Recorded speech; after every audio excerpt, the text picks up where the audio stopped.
Oh well, hello. Hello everyone. Hello.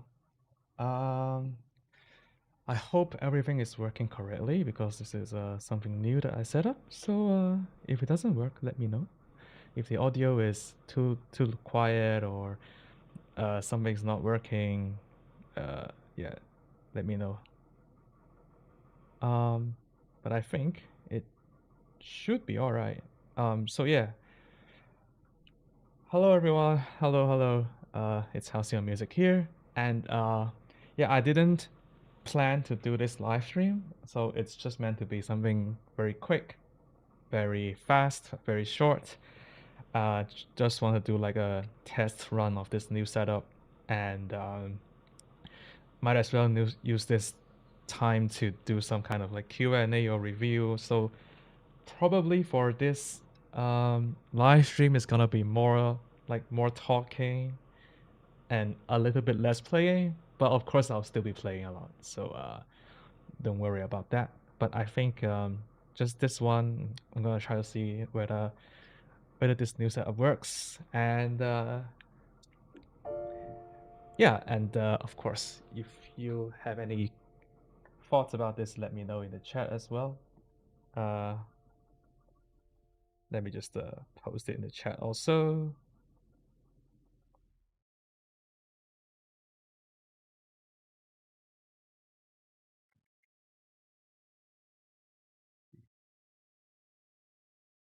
All right, got it. Yeah. Oh, yeah, the title of this live stream is gonna be, as you can see, just me trying. Hopefully, I can talk about some of the covers that I've played in the past that I find to be very challenging. Um, so it's more about me just talking about some of the reviewing, I guess, or reacting to whichever term you like reacting to or reviewing the most difficult piano covers, anime song piano covers out there. Um, and so yeah, just gonna see my thoughts on it and let you guys know what I think about when I'm playing. And it's not gonna be a tutorial, but more like just me talking about stuff. Yeah, it's covering a bit of chat, right? But I think it's just right.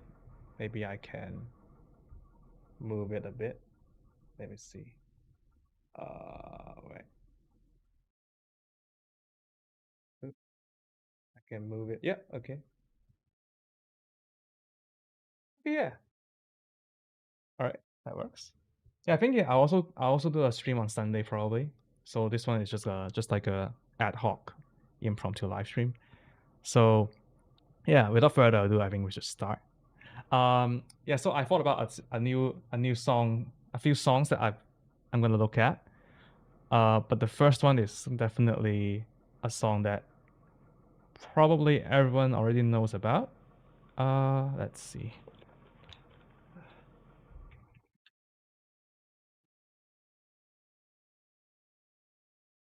This one. Oh, wow.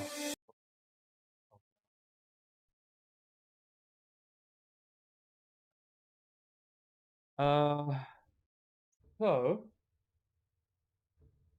hopefully you can see this. Yeah, it is Unravel. And all right. So hopefully, let me just play this video of animals playing, and I'm gonna talk to it as well. All right. Hopefully the audio isn't too bad. It isn't too loud, but let me know.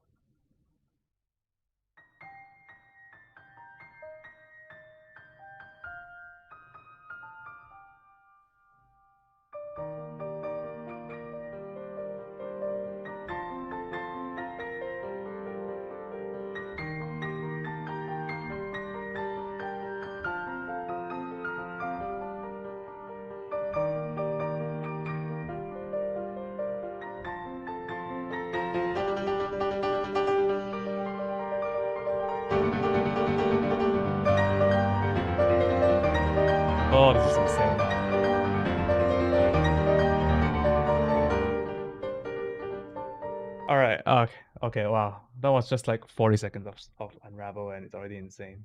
Let's go back to the beginning.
Wow.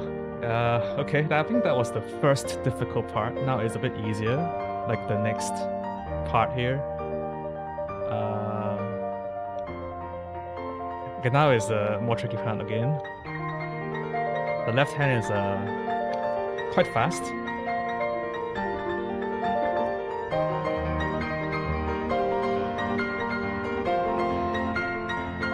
Now is the runs that everyone's dreading. Everyone's like, this is like insane runs, you know. It goes up and down, up and down.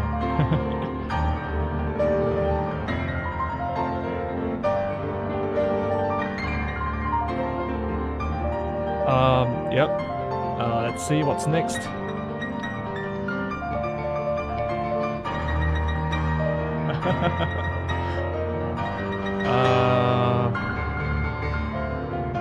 Yep, that was. This part is actually not easy as well, even though it's a bit quieter. This part is like also very, very difficult. Okay. Now here we have a bit of a resting period.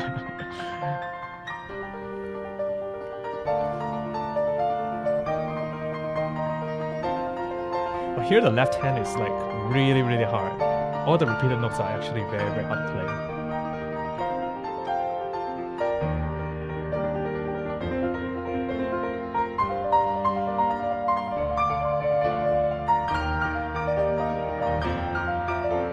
Okay, I think this is the most difficult part of the entire arrangement.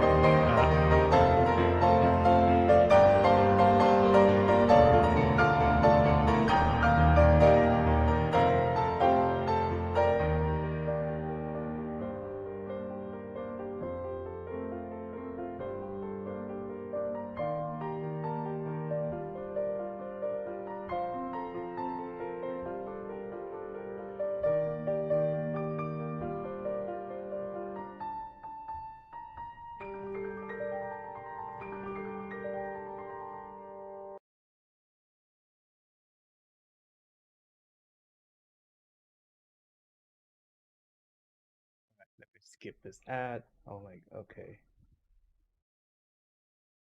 I think the ad is blocking the title. Give me a minute. Let me just wait. Give me a minute. Give me a minute.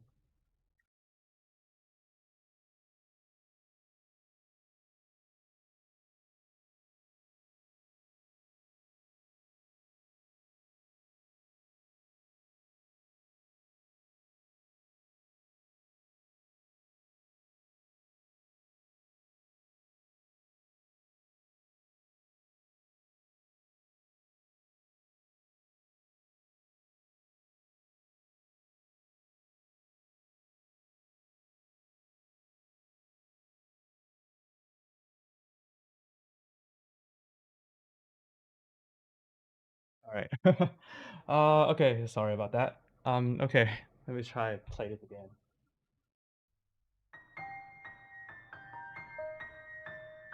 Okay, so here, the first part here.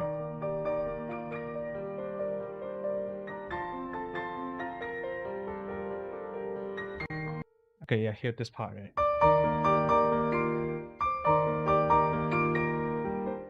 I haven't practiced at all.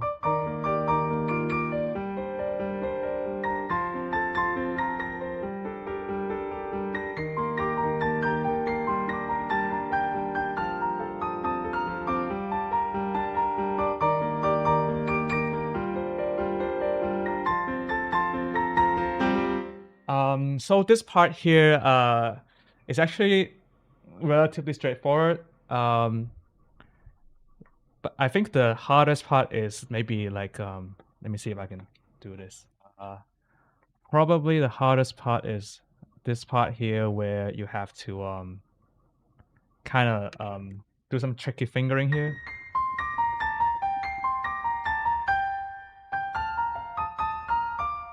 But then I think it's still all right for the rest. And then the next part here,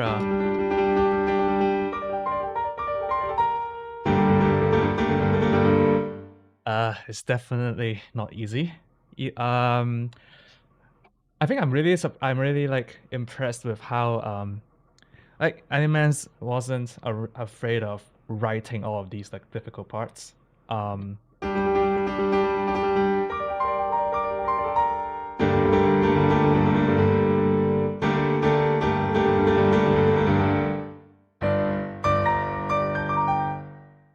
uh, I'm really like it's what can I say? I'm thinking of like what's a good way to say this, but uh the repeated notes already is already something that a lot of pianists struggle with, including myself. It's very hard to play like the same note like uh again and again on the same very quickly. So this part is definitely very difficult. And then the next part with the jumps, the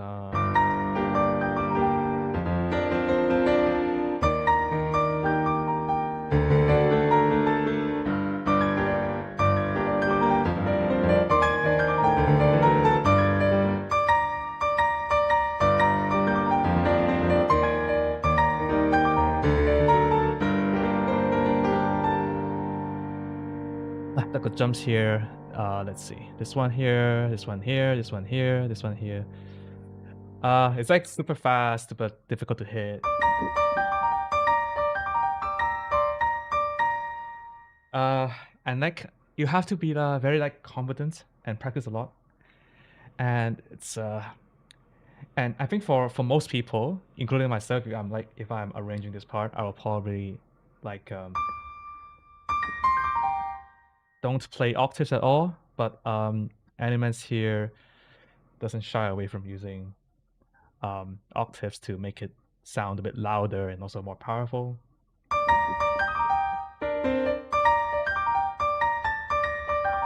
Which I think is very, very, very nice. Very nice. Let's go.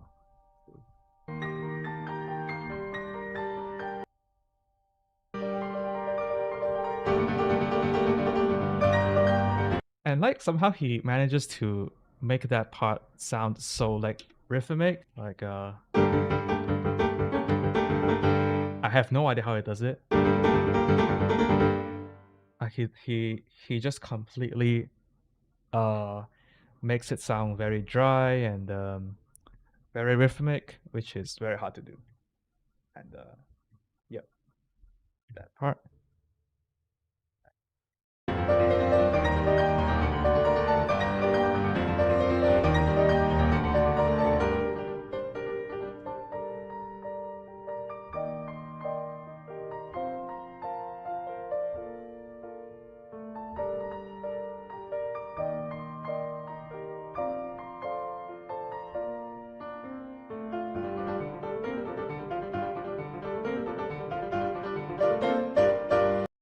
And like that, so that part just now here.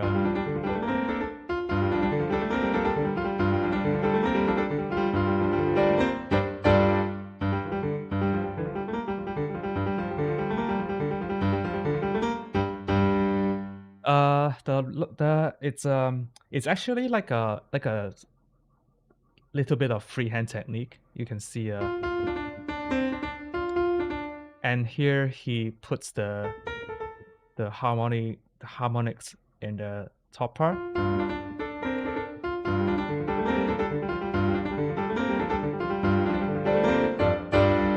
which again is very fancy and very unusual, but that's what makes it sound so good, right? He could have just like played the melody all the way without adding extra notes, and also he could have just put the harmony in the middle part like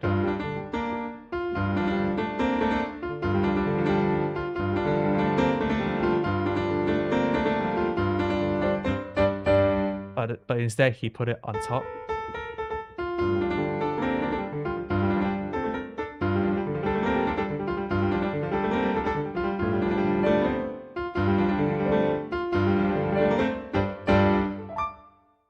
Which, yeah, which is again very it's a fancy but also like very virtuosic, and it's like a show off kind of thing. And then the chorus.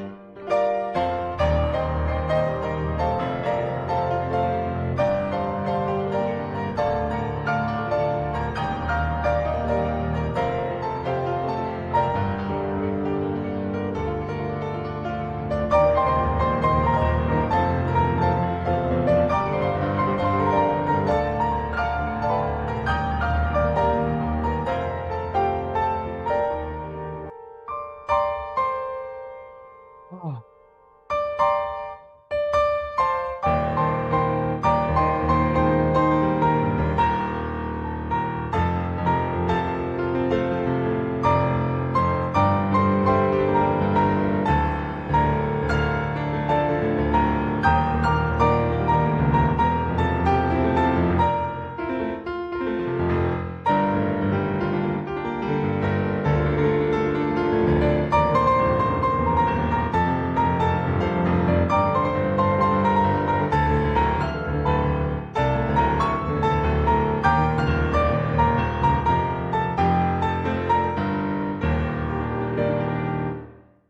Oh, hello.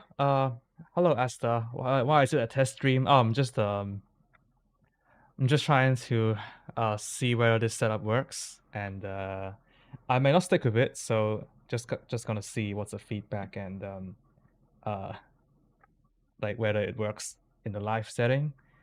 Um, yeah, so that's why it's a test stream, and I don't plan on streaming for long. So here in the chorus,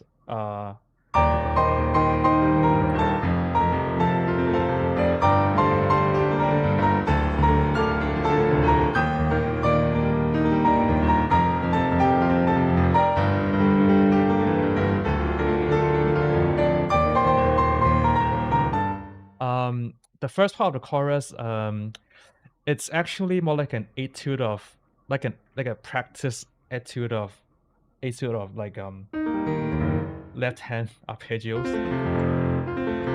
that spans like 3 octaves. Um,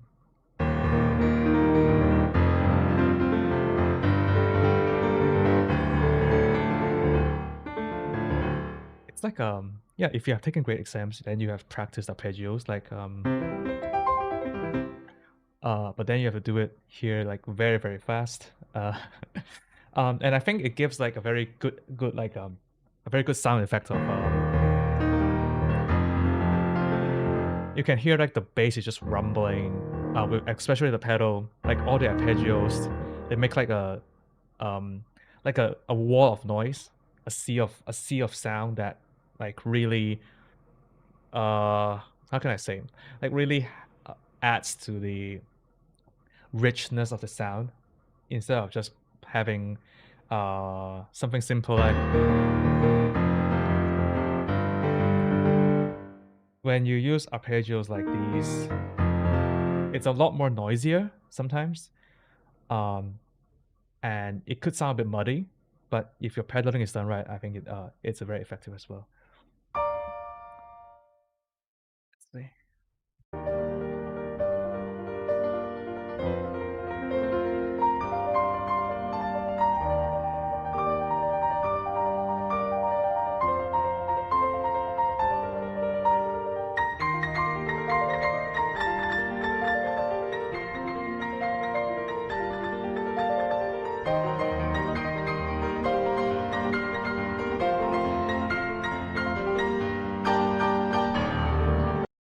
Okay.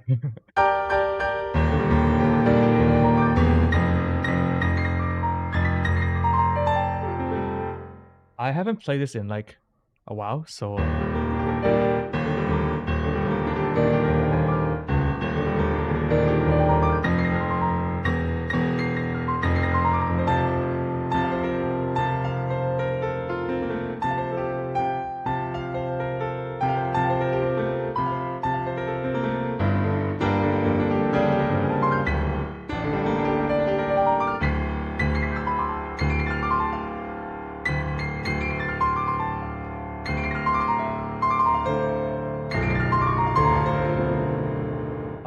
okay, let's see what I can talk about this. So this part here,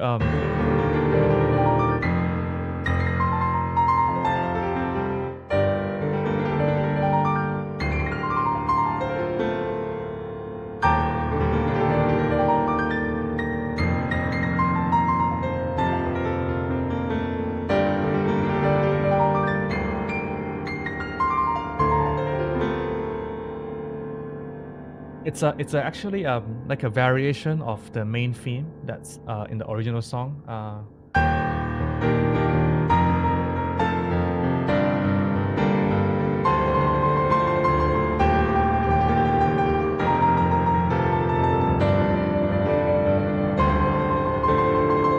So in the original song, the guitar plays a solo, so it's just playing like single notes on a solo.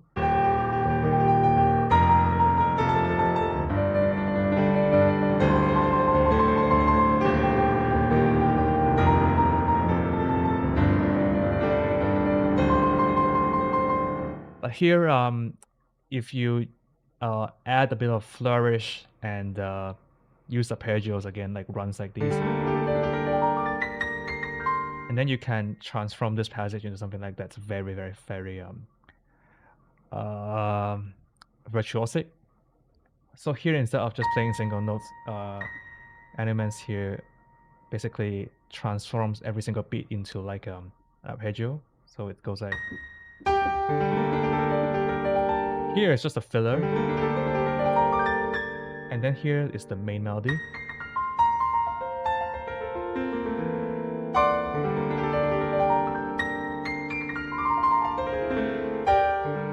Here again the main melody again here.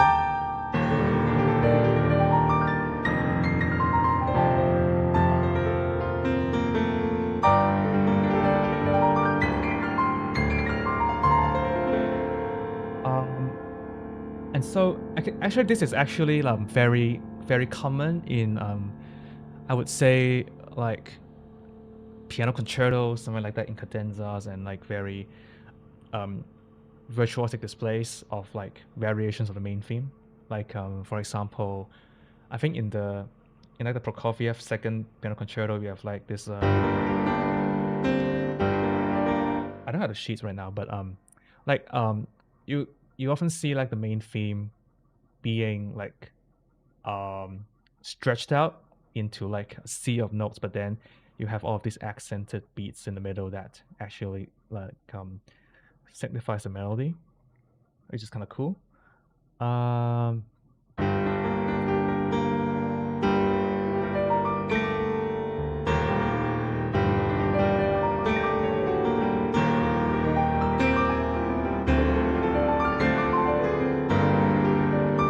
So I think you can actually use this technique in a lot of different songs. Like for example, if you're like, let's say, playing like Kamado Tangent on the guitar, like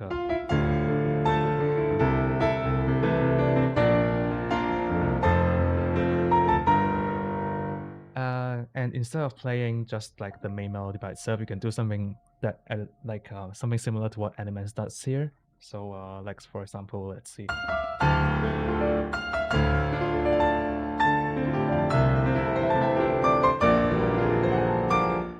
Let me see how I can do this.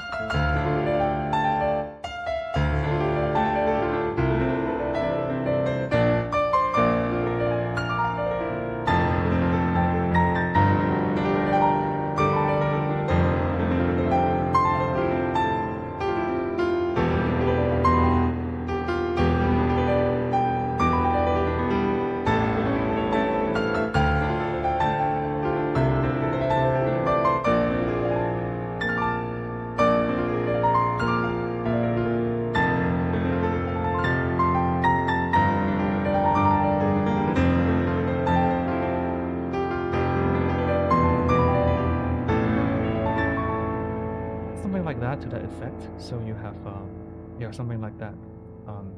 You use all the notes in arpeggio, but then in the middle you like accent the main melody in between, and so that's how you get this effect, which is really cool. Let's see.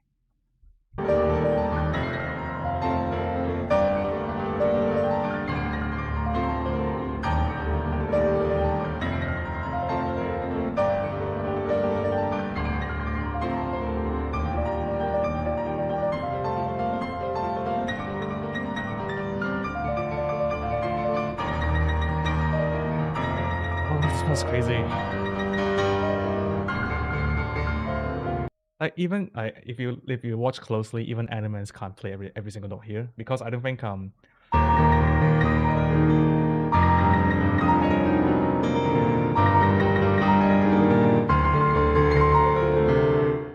I don't think you're meant to play every single note in between in this part.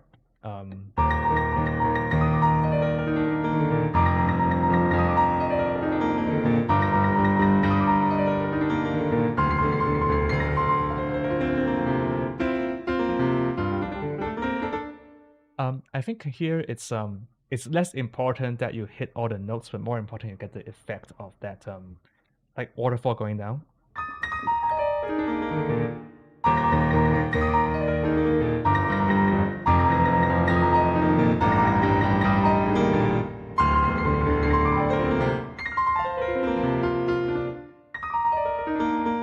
Because it's actually very hard to play all the notes, like to sound out all the notes at this speed. Like it's also not easy to play at all. It's very, very cramped.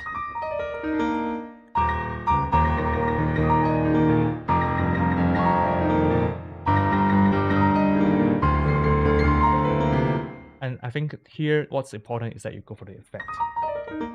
And I think it's something that also, again, very, very innovative, where it's like you are not really writing out all the notes, but it seems like I think Animans here just wants to go for the effect, the effect, the sound effect itself, instead of just like the exact, note by note as it's written. So I think it's actually something quite interesting, and I don't think he ever actually plays out all the notes here anyway. So.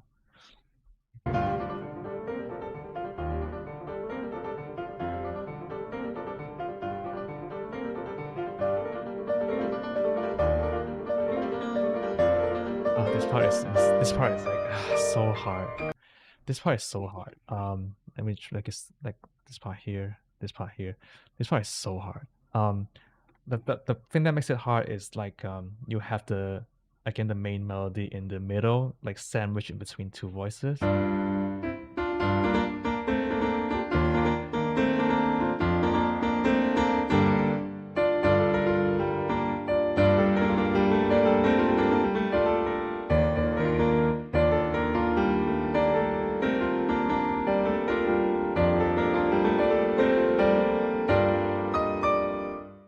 And it's and you have to play dry as well without any pedal, so it's actually a very, very, very tricky part. And I don't know how I would write something like this. It's probably something that I wouldn't write myself. Like when I'm arranging songs, I wouldn't write something that difficult, like something like this part, because it's so not unnatural, but it's very, very tricky to just come up with a solution of how to play this. It's like it's not even easy to play it like in slow motion.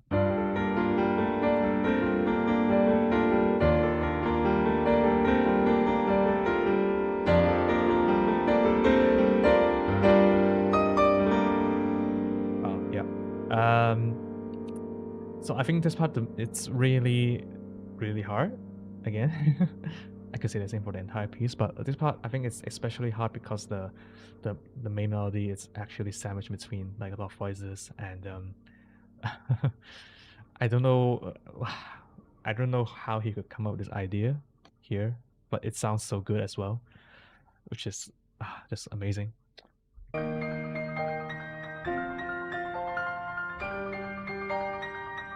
Kind of like a few Casputin pieces. Maybe yeah, I can see that actually.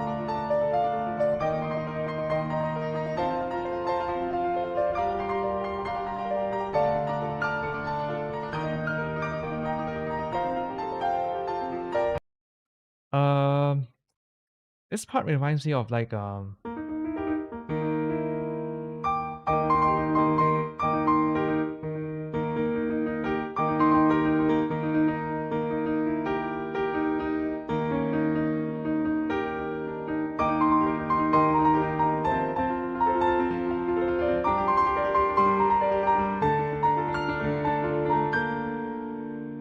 this part reminds me of something, but I can't exactly point out what it is. But I don't know. Again, this part is also there's always something new in every part.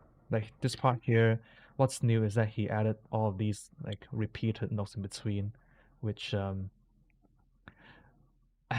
it's again like a show off of piano ability if you can play it. He doesn't have to write all of these repeated notes. He could have just something like he could have just done something very simple, but he actually pushed it to the limit here by writing out all of these.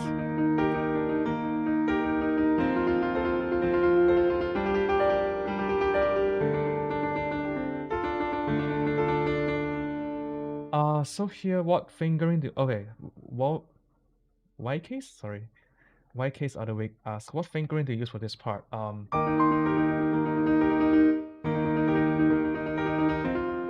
use 1 4 4,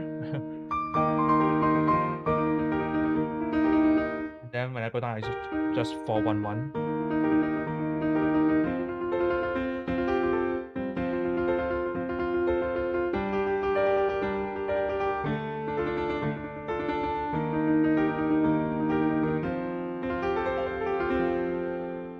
And I think I think I sometimes I don't think I can play it perfectly, like I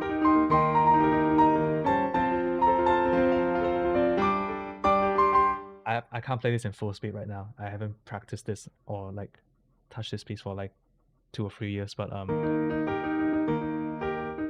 think I use just like 1 4 4 and then 4 1 1. But I think if I'm learning this piece again, I think I will do a slightly different fingering.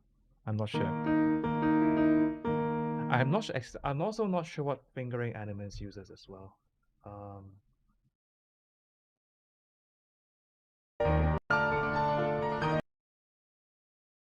I'm trying to see what fingering Animus uses.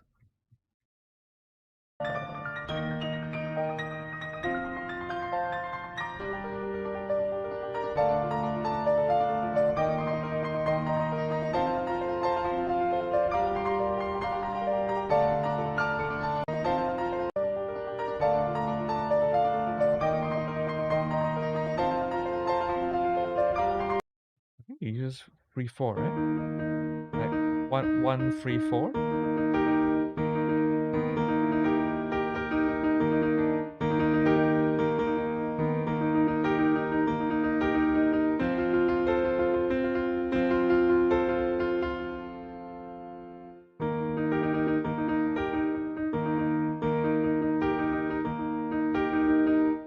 Yeah, I think he uses 1 3 4. I can't see clearly to know for sure. But I think to me it's a bit harder.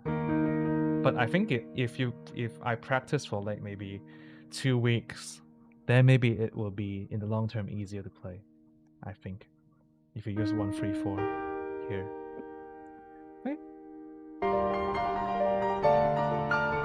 Let's see.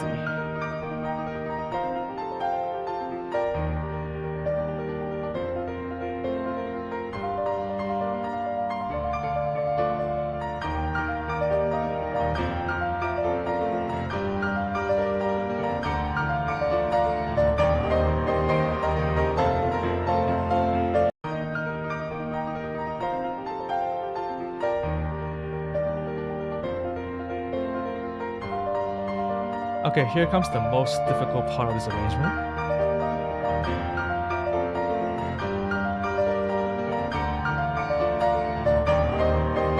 Like here,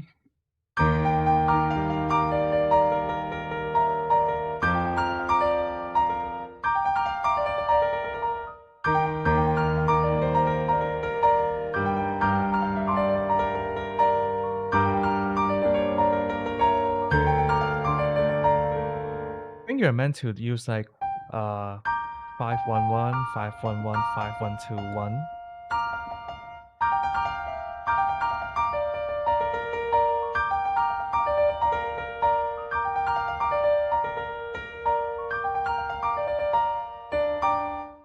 Yeah, and like that. Um, Again, this part is like he could have just wrote something like simpler. Even like using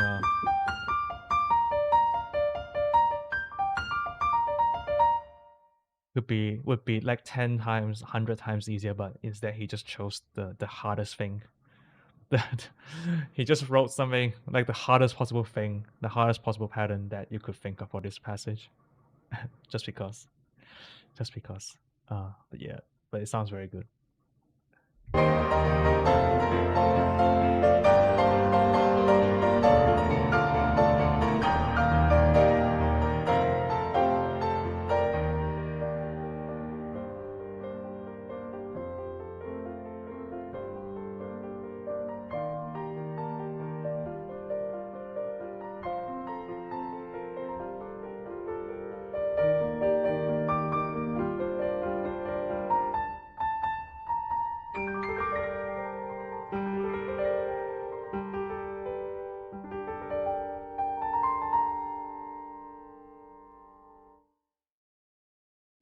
Um, so I think that's Unravel here. This part is the hardest part, and then the end it's okay.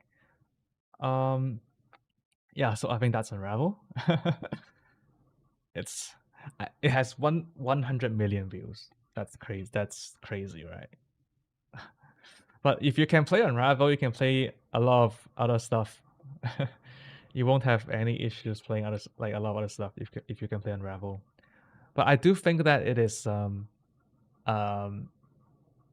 it's less if you compare this like this arrangement to, let's say, Chopin, like ballades or sonatas and stuff. This is this is from a pop song, so it's definitely different in style, but also um you can see a lot of, I guess, classical music inspired moments in between, and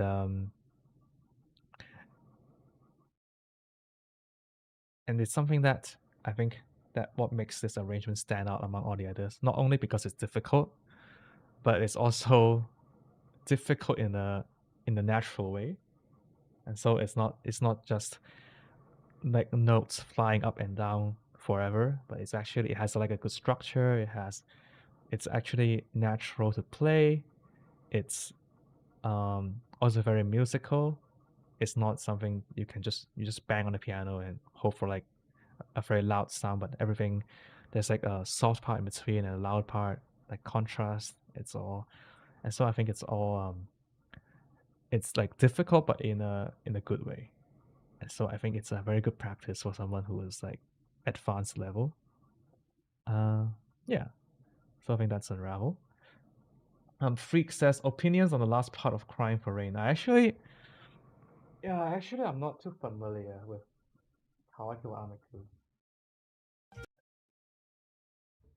Crying for Rain. Let's see. Yeah, it's been quite a long time, right? Since he uploaded that. Oh, this one. Yeah.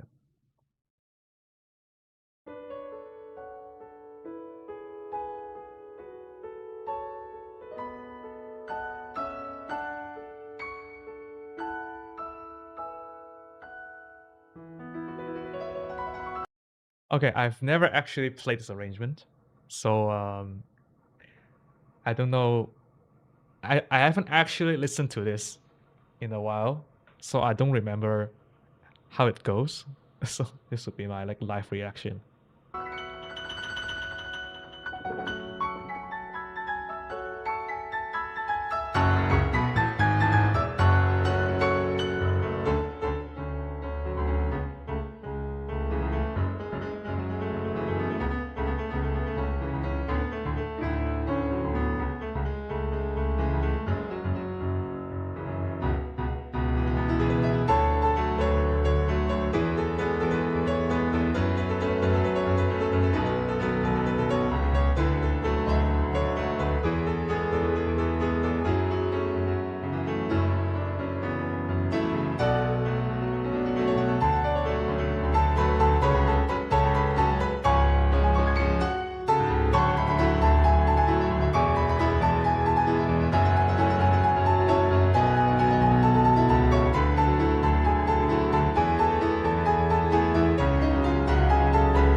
Oh, that's crazy.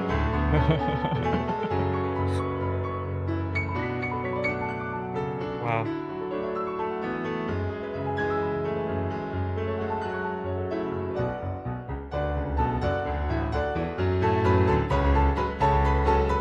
Okay, here is the part that everyone's crazy about.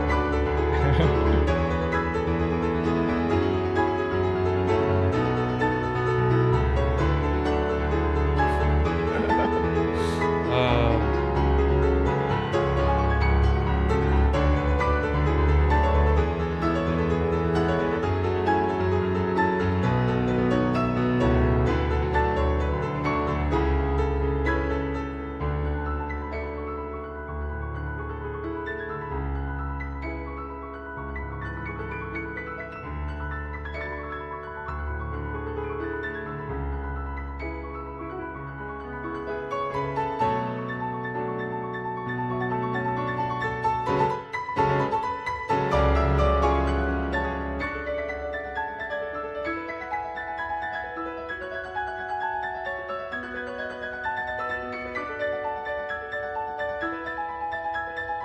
this part reminds me of Unravel, actually.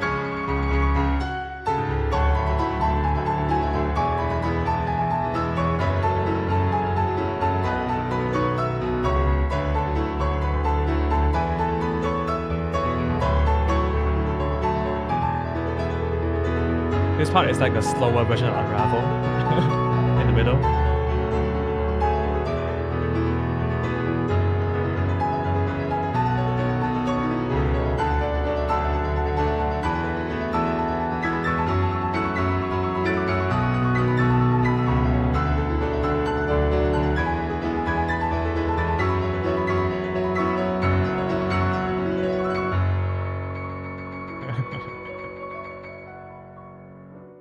Wow.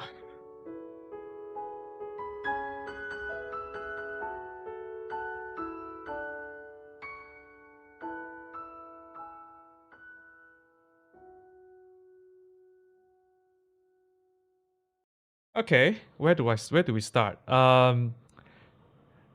Let's see. Let's go again from the beginning. The intro.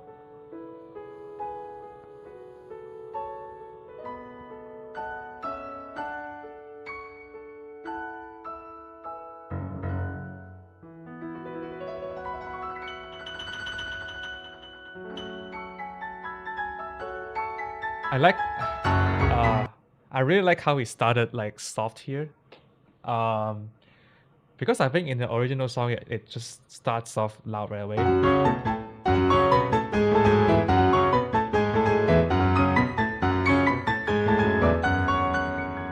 But then he actually starts off softly, which I think is actually very, very effective. Um, Wait, my browser's frozen. Wait, come on.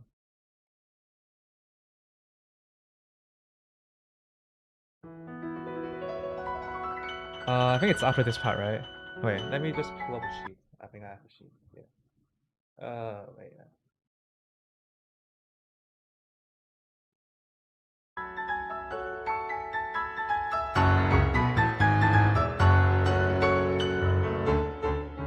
So I was talking about this part. Um, After this, like this part here, it starts off soft. I really like this part. It's so pretty. It's so pretty. Like I'm not sure how it's written. I haven't played this piece at all. It's like ah.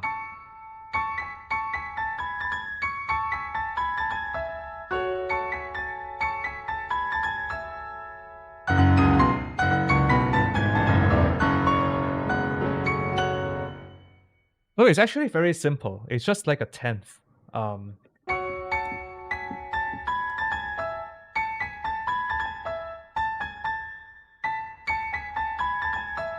it's actually very simple, but it's somehow very effective, which is pretty amazing. And and I think you could do that in one hand. You can do that with one hand as well. But if you do it with one hand, it's you don't have uh that harmony anymore.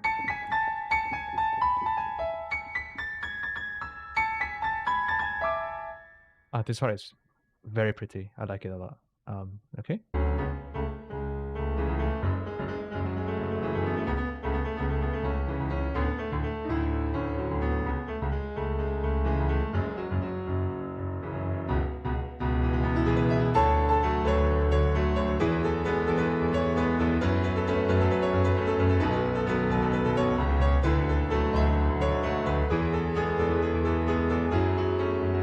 Okay, this part is quite standard. So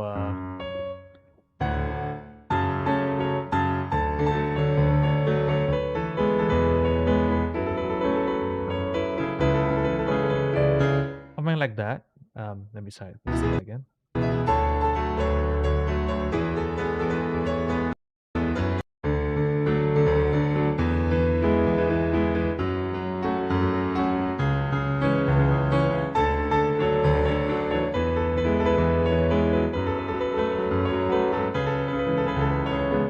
Um, like the pattern is quite standard, but I'm not exactly sure what's the pattern in the left hand. Like let's see.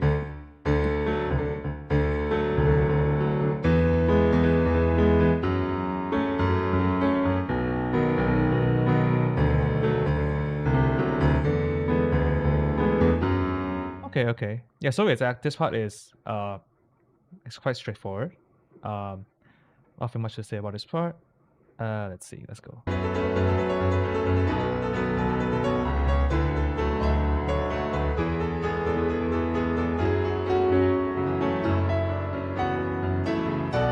Oh, I like that. I really like that. That part here. Before this one.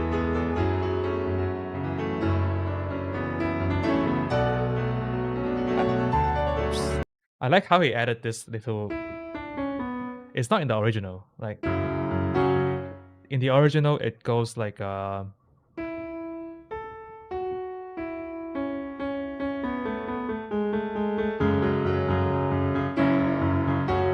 then Animans here added a little thing of his own. Wait, sorry.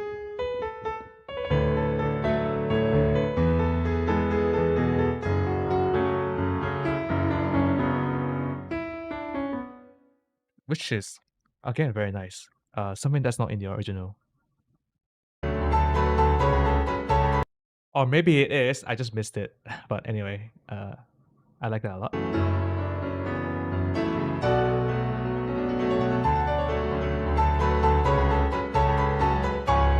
And here there's like again like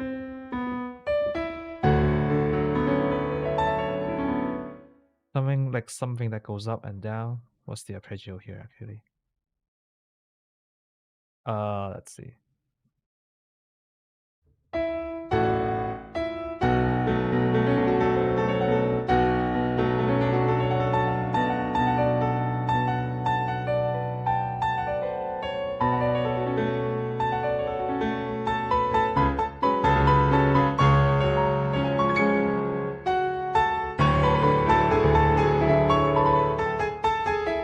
Yep. Okay.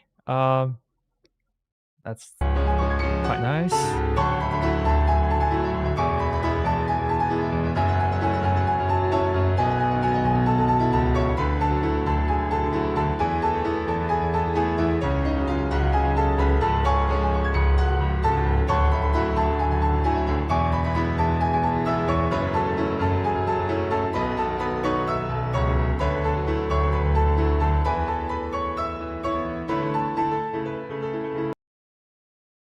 No, I think in the chorus he keeps it simple actually for the first part, for the first chorus. Uh,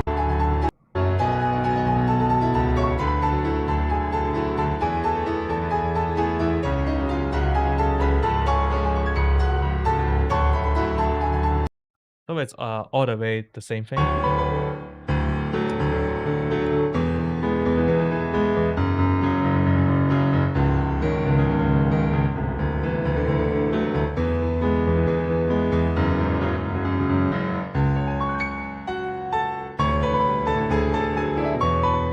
He didn't even use octaves. He just played like single notes. But I think in my own arrangement, I actually played everything in octaves.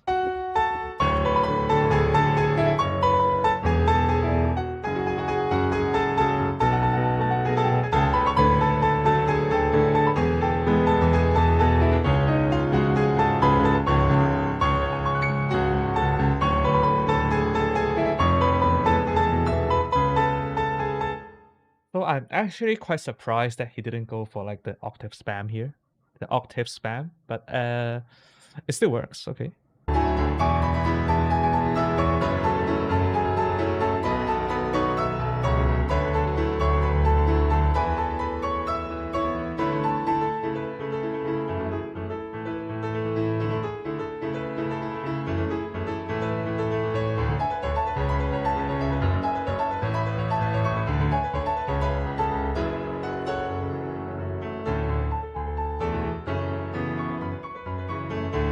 Okay.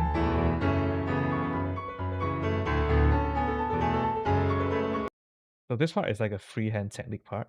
Um,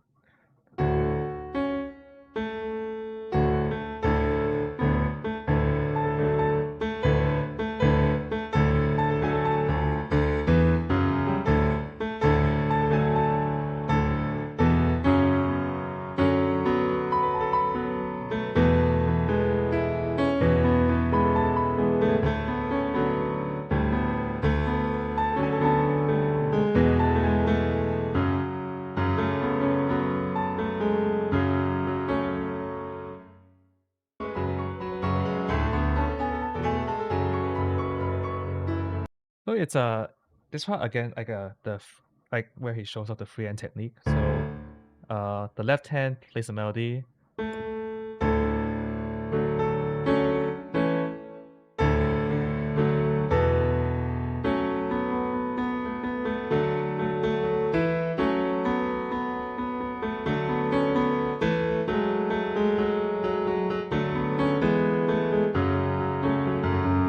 and so while the left hand does this,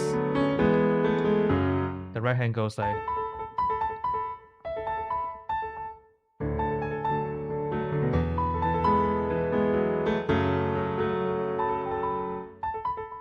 I oh,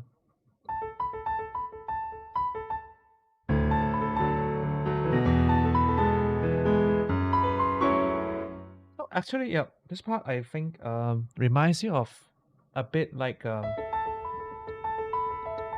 opening part that he did for Kimi no Shiranai Monogatari. Uh, but this part also like it's also something that's again very common in a lot of his arrangements. And so you play the melody with the left hand, and then with the right hand you play some simple accompaniment.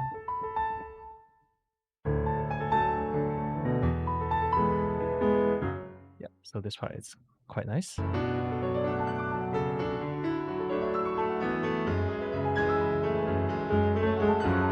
And here is also the freehand part again, like the freehand technique part again.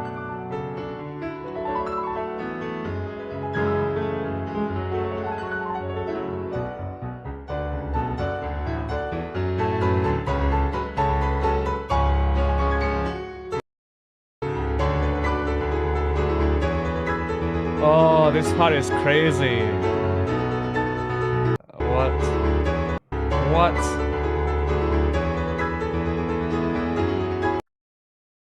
What is this? What is this?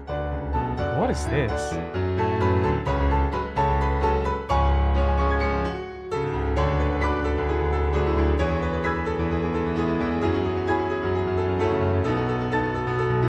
Ah.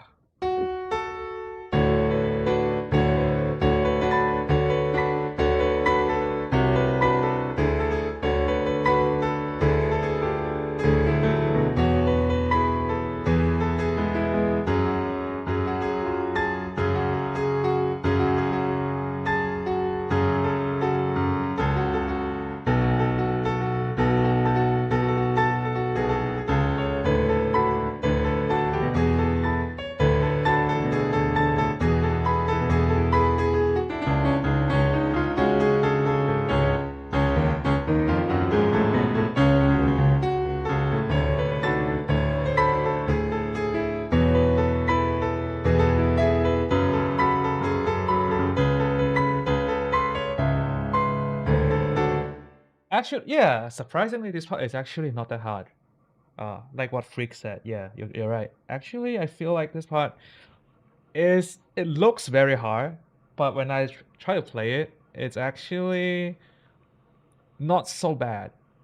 Um, I think because one, the tempo isn't like terribly fast.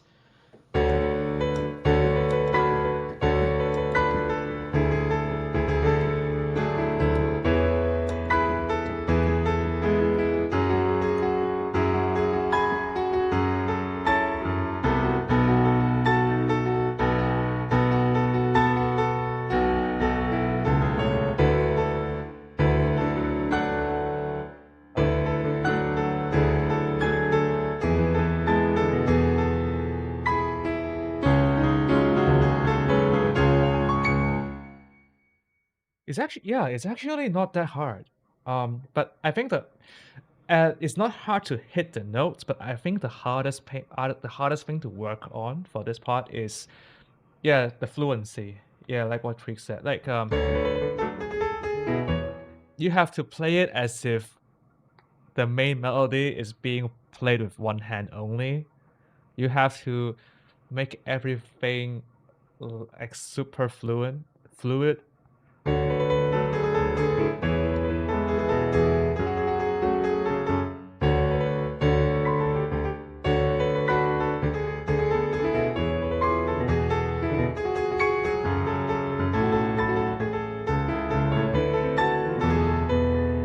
And uh, but I think it's actually quite manageable. Um, and I think there are two things. Not I think it's a lot of things already, but the tempo isn't too fast. So when you do like there's actually quite a lot of time for you to prepare for the next chord. Like the right hand has like 1.5 beats.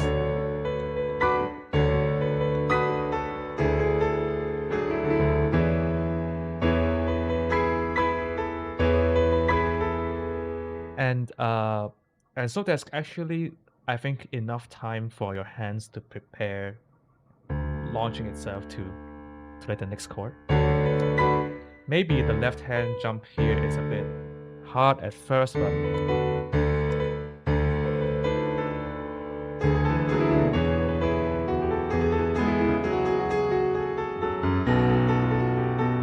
but it's actually not so hard. Not as hard as I thought. So I'm quite surprised actually. I'm quite surprised.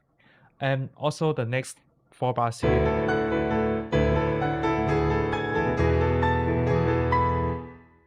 This part here is like my bread and butter.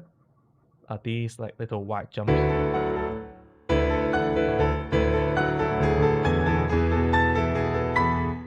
Like my bread and butter. But what makes this easier is that it's on black keys. Like almost on black keys. If it's on black keys, it's actually easier to hit compared to white keys.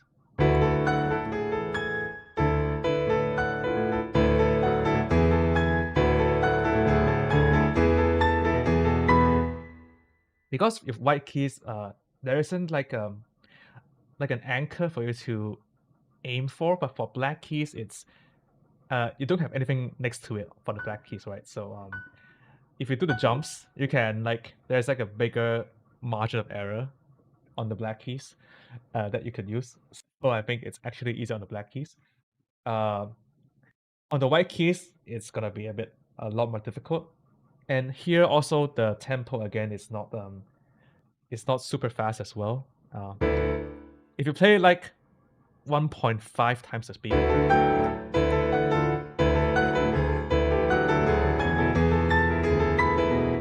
it's actually still not too bad for me.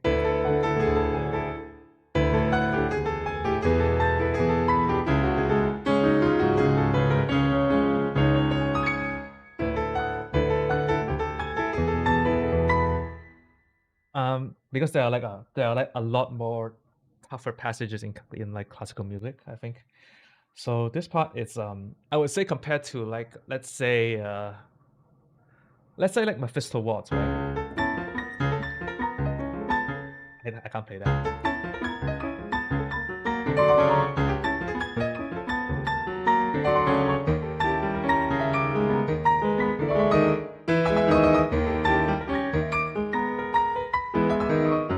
It's compared to like all of these crazy pieces, this part here is relatively okay.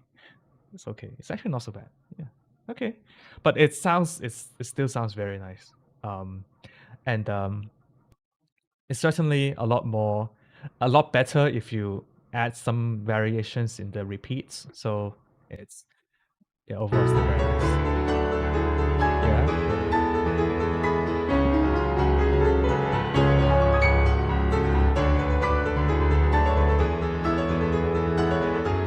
Okay, this part is a bit harder because what is the next part is a bit harder because you have this.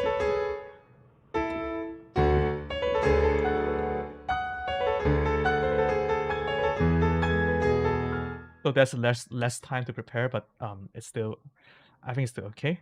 Konbanwa. We have Joan ni talking kawaii san. Hi.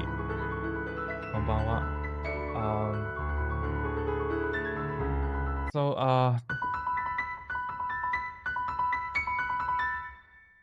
So here I think when I'm practicing like patterns like these, the most difficult part for me is to do the hand independence. So what I would do is I would just close my eyes and get the right hand memorized, and then start to play together with the left hand. So here I'm talking about this part where it goes where the left hand plays the melody.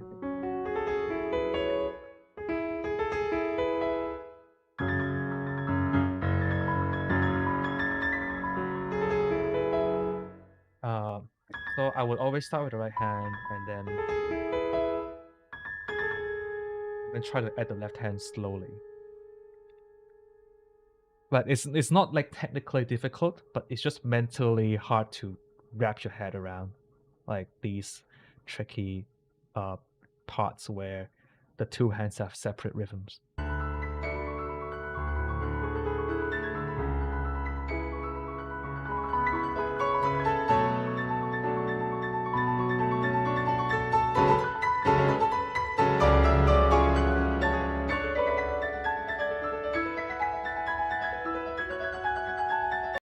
So this part here reminds me of Unravel, where I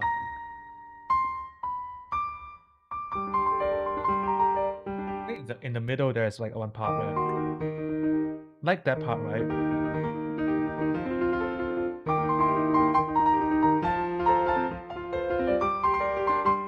Also, but also in the part in the middle.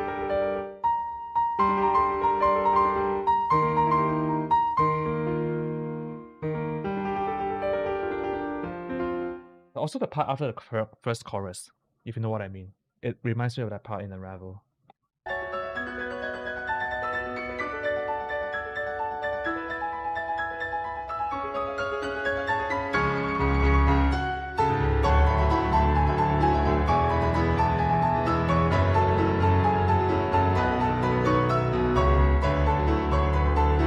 Oh, hello, Kital, hello.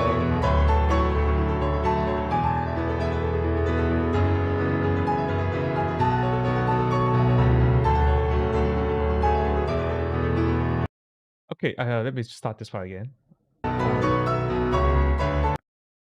Wait, I think the chorus is pretty much the same as the first one. I think it's a repeat of the first one.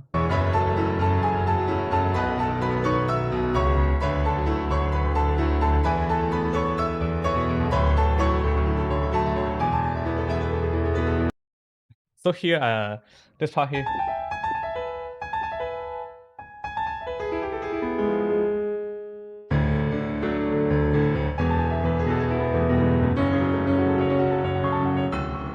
It's like half the speed of what's happening in Unravel in the middle.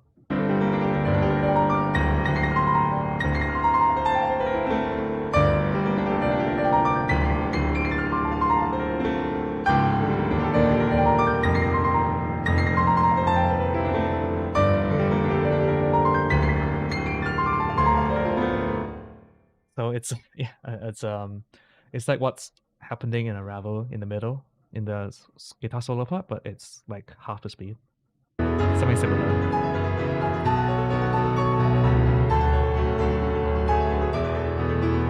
Like again, you have the same melody, but instead in Unravel, you have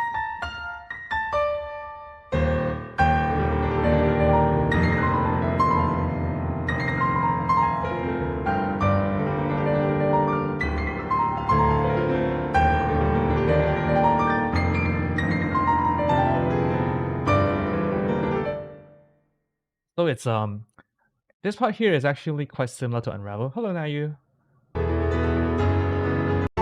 Here, this part here.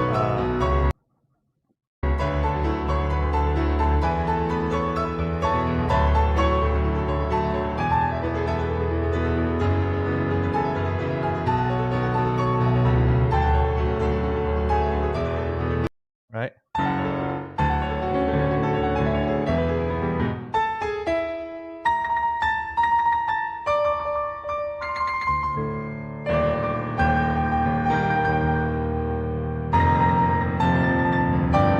So here's the same.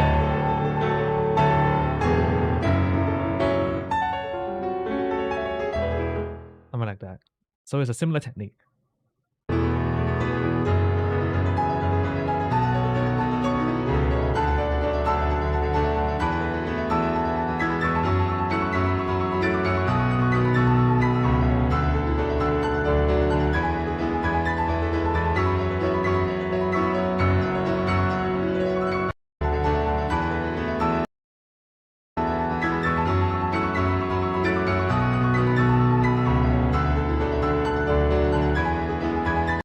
Okay, so here this part reminds me of like in classical music, like for example in Chopin's Ballade in A flat major, number 3.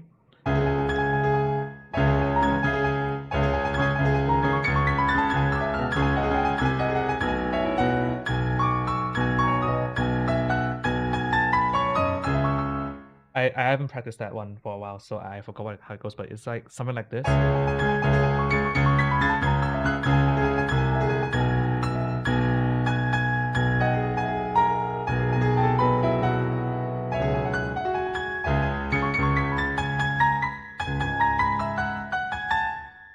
and it's this pattern where you go like you have this chord, and then you split it into two. You repeat this, and then you do it one octave higher. So here you flip, and then you go one octave higher, and then you repeat.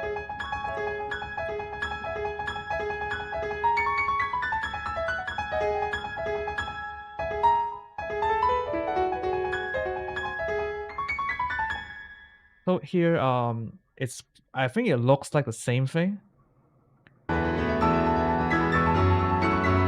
So after this one, here, it's not this. It's actually something similar. Wait, I think it's in the middle, earlier.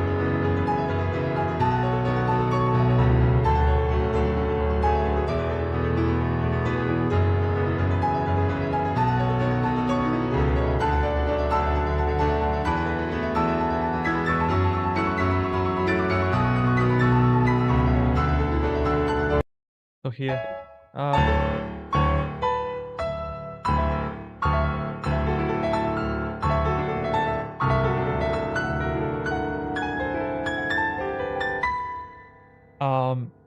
yeah, it's something again.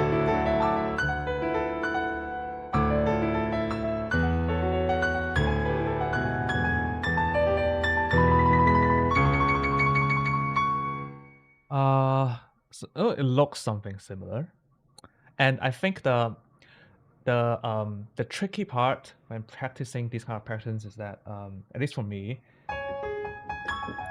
is to figure out how to maintain strength in your pinky finger, in your fifth finger, because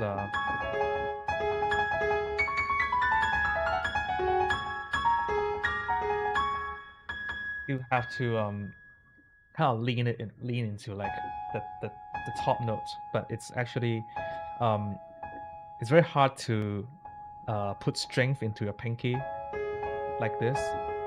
So I always have to like figure out how to um make it sound like, especially on a heavy piano. Um, let's see. Actually, in the sheets, what does it look like? I'm gonna um what does it actually look like in the sheets? Let's see. We have this little little scale here, and then oh, it's an F. Oh, it's actually easier than I thought. Oh, it's actually no, it's not easier than I thought, because it's on black keys. It's a bit harder.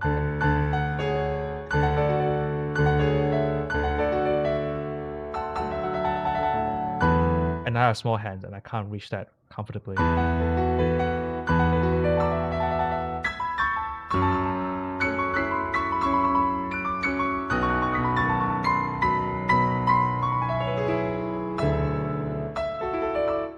Oh, is that? Yeah, it's actually like this.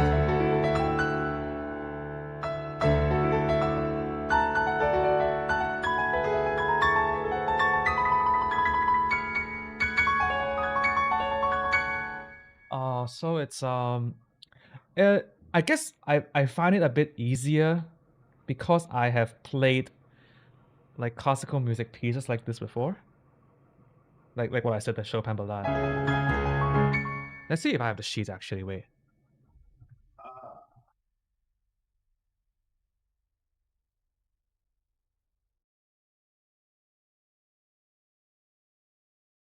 If I go to the Chopin Ballade, let's see. Number three, there's number three.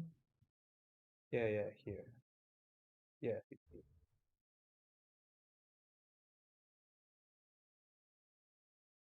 So if I zoom in here, it's actually the same thing. Like something similar. I feel like.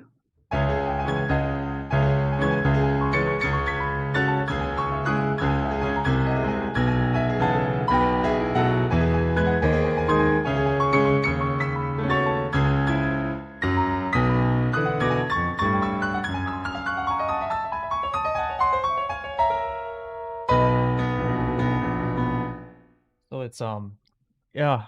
It's I remember this from Chopin, but I'm pretty sure it appears somewhere else as well. Like for example, in Ravel's like Gaspard de la Nuit, I think the Ondine, the first one. If you go to like Gaspard de la Nuit, the first movement, there's also something similar in the middle, in the opening.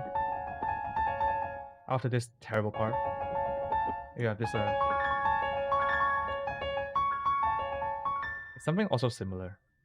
So I think it's also why I find Animance's arrangements very like comfortable to play because a lot of the techniques that he uses, the patterns, you can actually find a lot of inspiration from classical music, and so that's why I feel like to me it's easier to handle.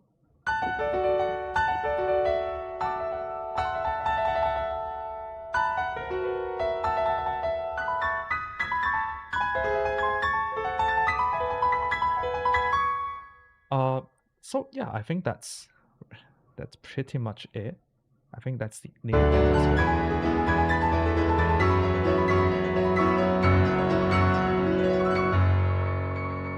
So I think one thing that Animans did very well is that he is very crisp clean on all the um, uh, broken chords. It's like crisp clean. He doesn't over pedal. He doesn't make it sound like super muddy. Like I think he actually uses the pedal very sparingly, which makes it sound very crisp, and that's very nice to hear. Uh,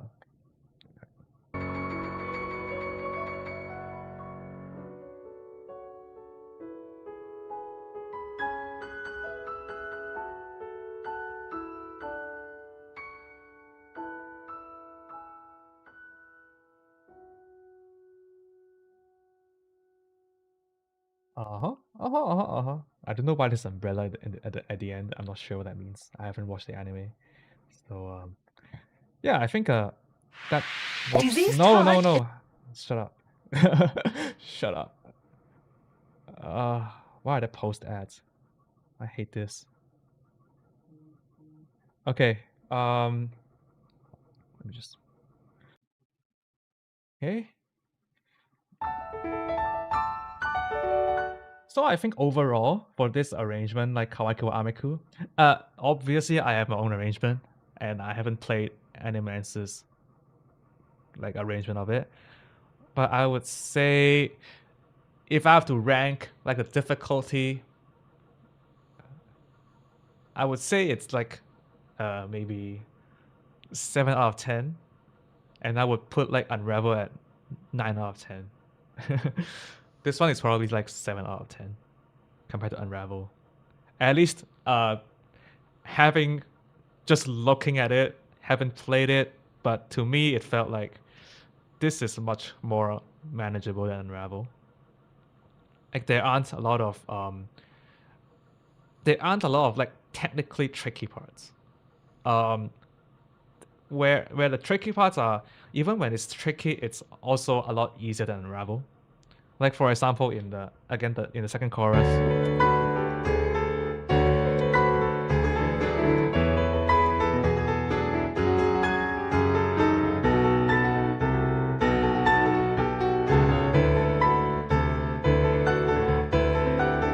Oh,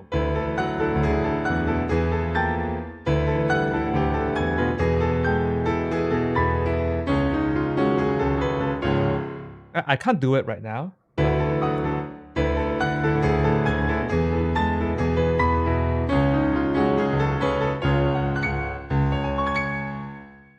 But it's there's a lot of time to like prepare these drums, whereas in Unravel you have to like there's no time to prepare at all. There's no time to prepare. You have to just hit the drums straight off the bat. But here, there's actually like one or 1.5 beats of time where you can like look at the chords that you're going to play and then hit that.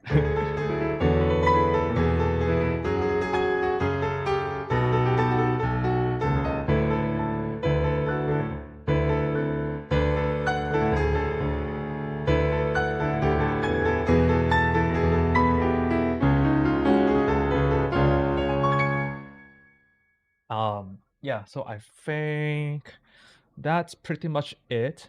Maybe in the middle, uh, these little runs here, like whatever, here, like this part here.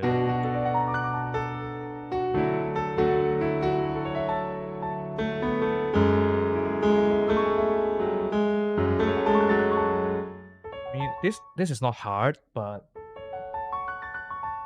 again, playing it arpeggio, like playing it legato, also needs some kind of work. You have to rotate your arms, rotate your wrists, and it's no easy work. I'm not saying this is easy. I'm just saying that comparing to Unravel, this is a lot manageable, a lot more manageable. Um, yeah, and like I said, the jumps here are on black keys a lot of the time, and so it's easier to hit. And then I think in the middle, in the after the chorus,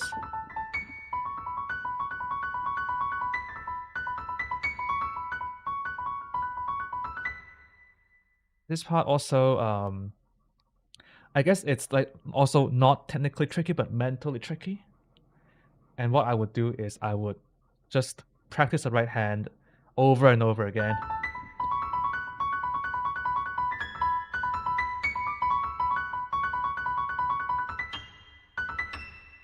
Practice it over and over again until I can close my eyes and play the right hand, then add the left hand in,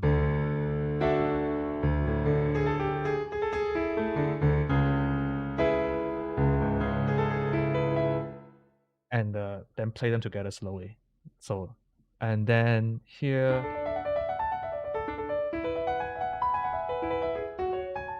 I think here you have to figure out the fingering for yourself.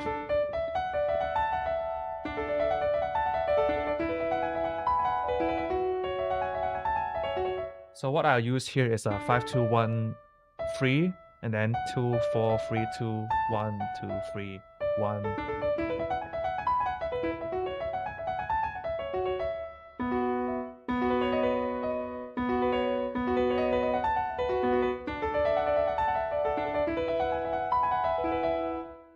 And yeah. So here is again similar to a lot of parts in Unravel. This part is actually not too difficult if you know the fingering.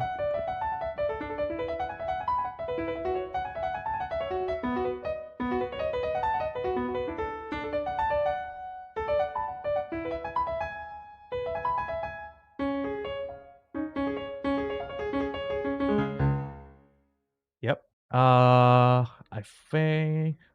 think that's pretty much it. So I would rate this 7 out of 10 in terms of difficulty. Yeah, not so bad, not so bad. I honestly thought, like, just from hearing what people say, I honestly thought it would be like harder to unravel. But having looked at it, I felt like it is easier to unravel. Like 7 out of 10. Like Unravel is 9 out of 10. I think this one I would put like six, no, 7 out of 10. Six is too easy. I think 7 out of 10. Yeah, 7 out of 10. Right. Uh, let's see. Portland.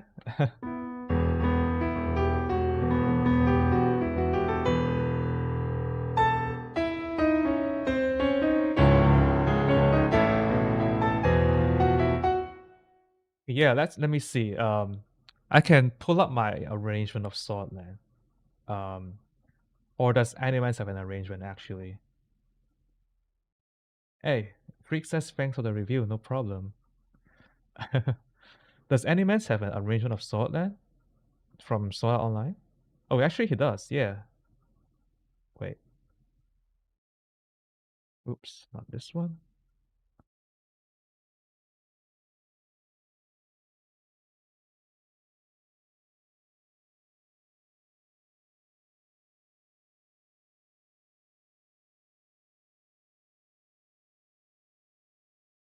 When did he upload this?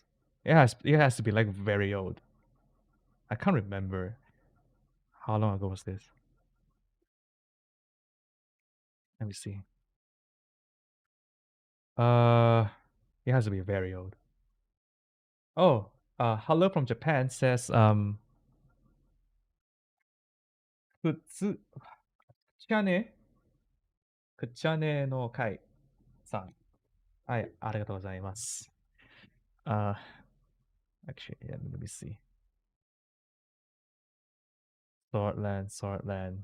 It has to be very old, but I, I don't know how old it was. It was like it has to be very old. Wait. Is it older than Unravel? No, right? Oh, but Sword Art Online is before Unravel, like before Tokyo Ghoul, right? I think it's before this. I think it's before Unravel. Um,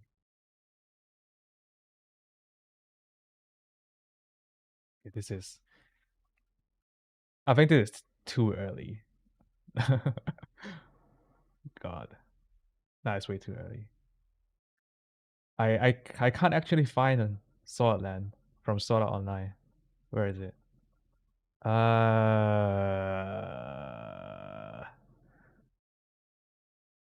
5 years ago. Is it that recent? No way. No way. Oh yeah, it is. Okay, found it. There it is.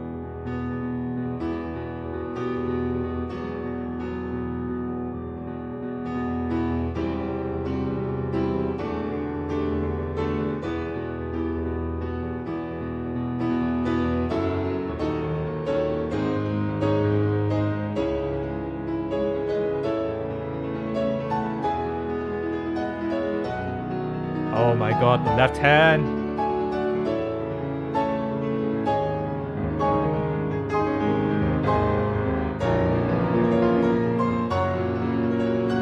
Oh,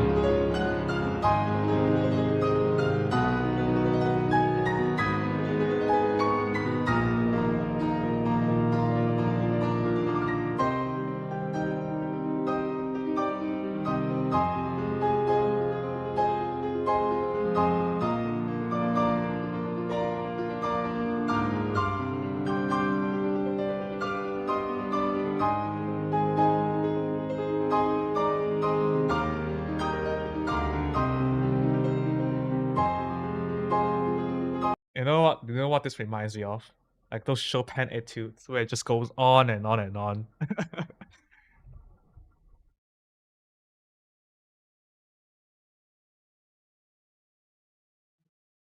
You have arpeggios just on and on and on and on and on.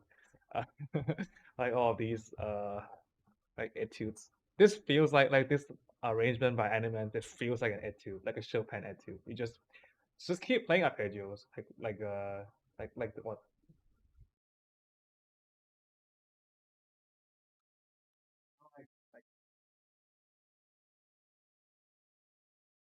this one,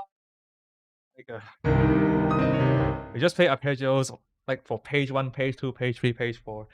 It feels like something like it feels like an etude. But let's go on.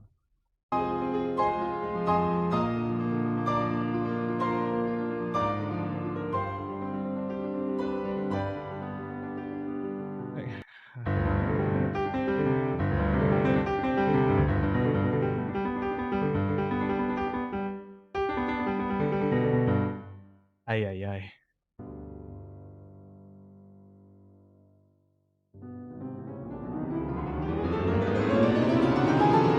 What is this? It's like straight up from the list playbook.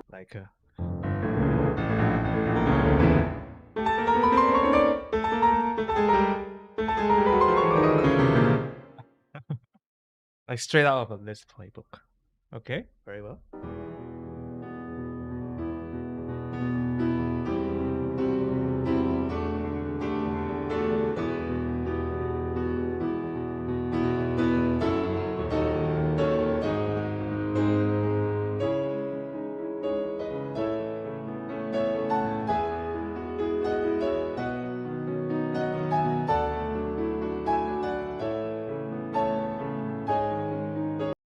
This part here again is like an etude for the left hand. You have to play like sixths in the left hand.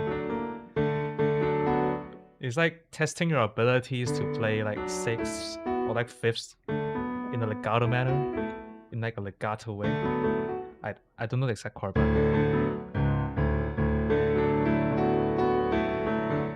it feels like an etude again. But okay. Oh, hello, man. Hello. Hello, Zero Place. Hello.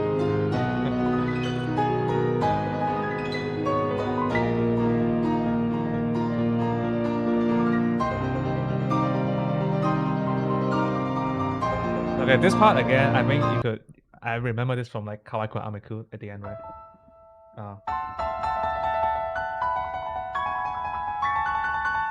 Like you have one pop note and then tremolo in the middle.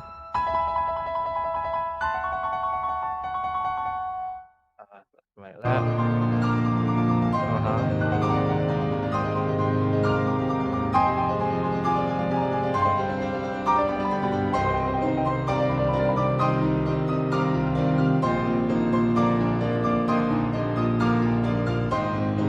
I'm actually surprised he didn't do like a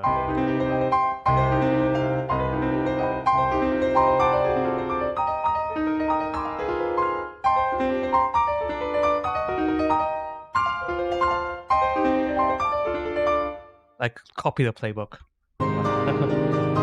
My dearest, not yet. No.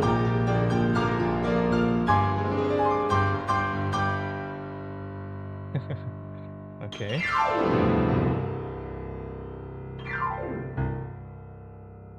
Okay, all right.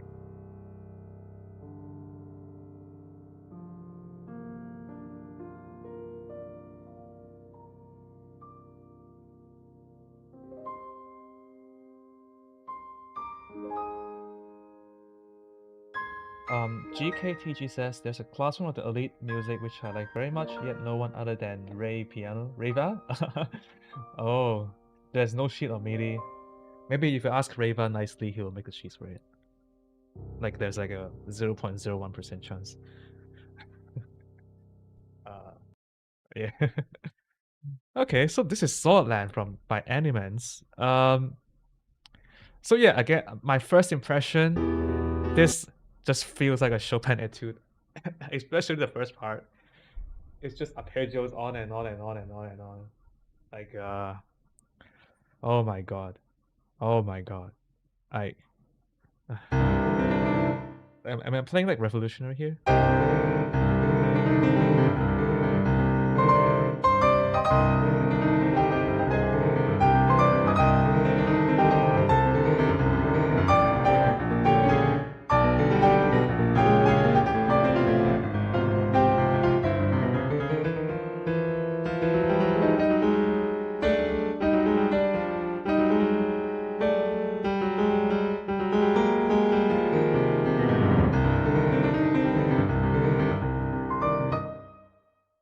It's like this one here.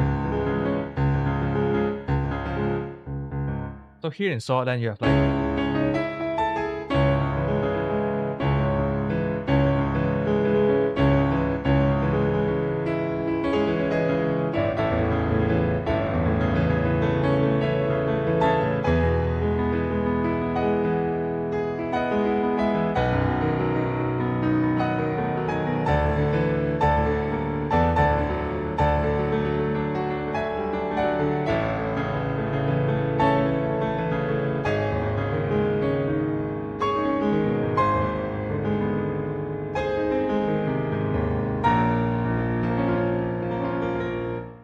so here it's the left hand is actually all the same. It's the same pattern all the way throughout the session.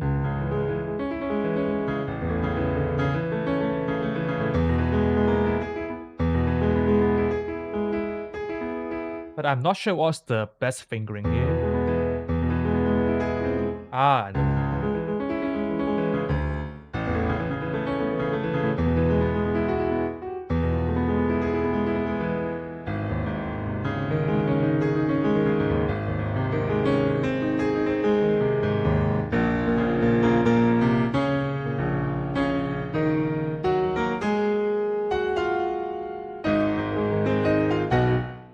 here, and then the second part is again, I think just slightly different, but also very very similar as well, like with all these arpeggios. So it's just an etude on arpeggios.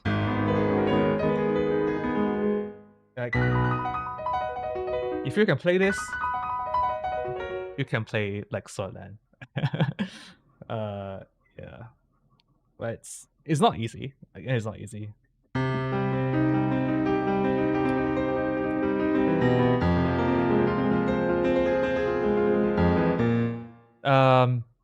So again, all the way up until the end, up until the middle, I think here. This is a bit. Not gonna lie, to me, I felt like this is a bit out of place. Like is it no?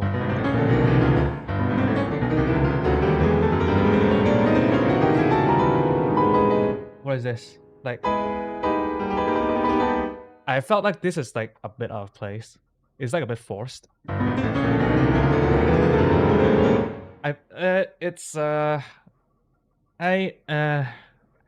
think if you do the inserts like these naturally, it is very like effective.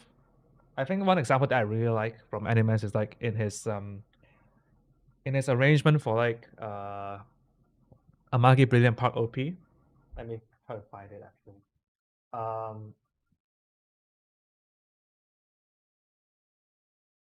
The one that I was talking about is Extra Magic Hour. Like where is it? This one. Yeah. Oh,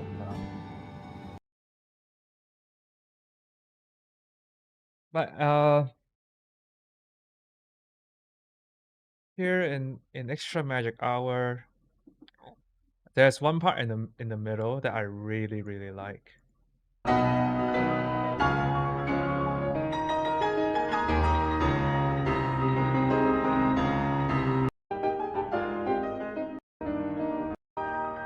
So here, after this, so after this part,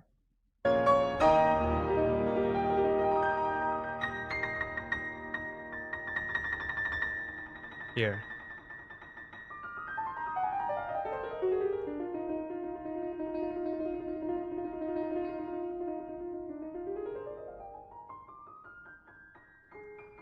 And then you go back to the like the main theme of the chorus, which is so natural and like seamless. And that part was actually taken like note for note from like Beethoven's Emperor Concerto, piano concerto.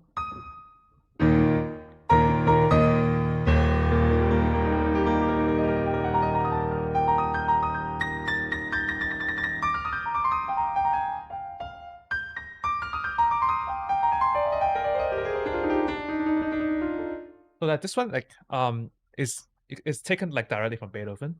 This part just now here here.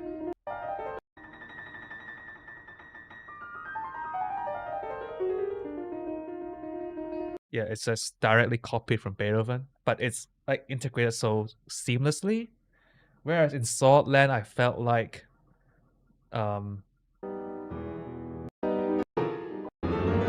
this part is a bit forced. It doesn't fit.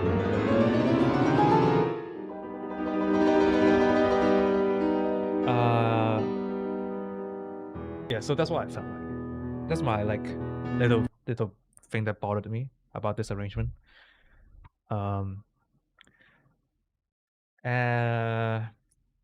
Yeah, I think that's this part is a bit off. But then I think I also mentioned here after the verse again here, not here, but I think here a bit earlier here. You can see the left hand is actually playing chords. It's not simple. It's not simply like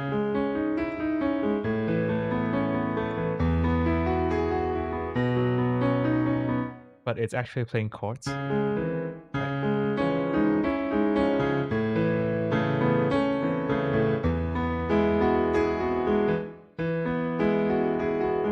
So so it's also something that it's again something out of an etude that you have to practice. So like something that is comparable would be like in Chopin, against Chopin, like the Nocturne in G major.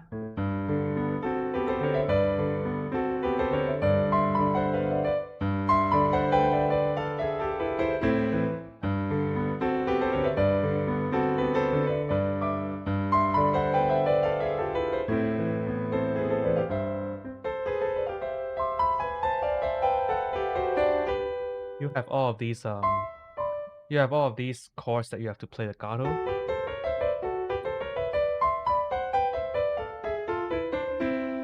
With like almost like not too much pedal.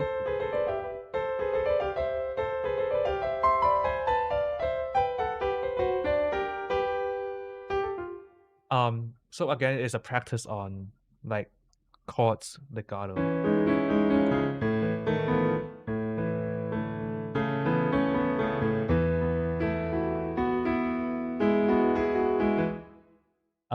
And then the next part here, I think it's just all the same, more arpeggios.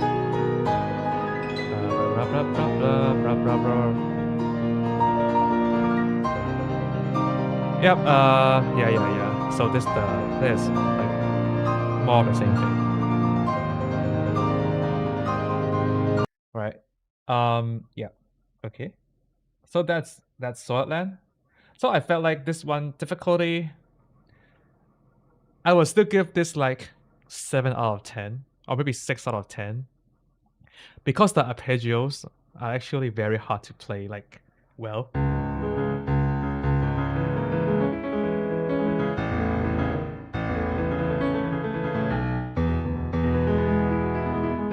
Like all of these arpeggios take a lot of practice to play it well. So I would still give it like 6, maybe 6.5 out of 10. It's I think it's easier than Kawaki or Ameku, Crying for Rain. But I felt like it's also a bit more repetitive, and a lot of the techniques that are used here, I think it can be applied like throughout the entire piece. So that's my that's my verdict for Swordland. All right. Kitty Block says, "Have you done this 86 one?" No, not yet. Actually, not yet. Should I do Abbott from 86?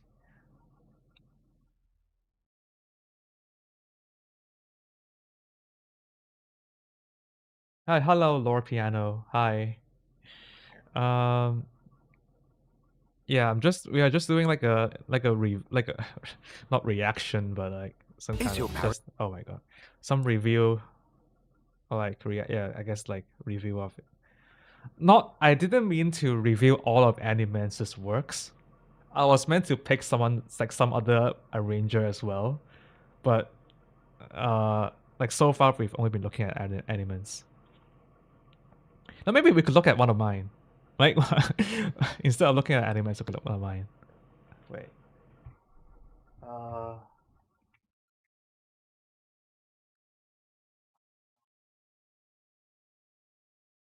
um, like Avid. Then we'll look at Animance later and see how it compares. Then we can do a comparison.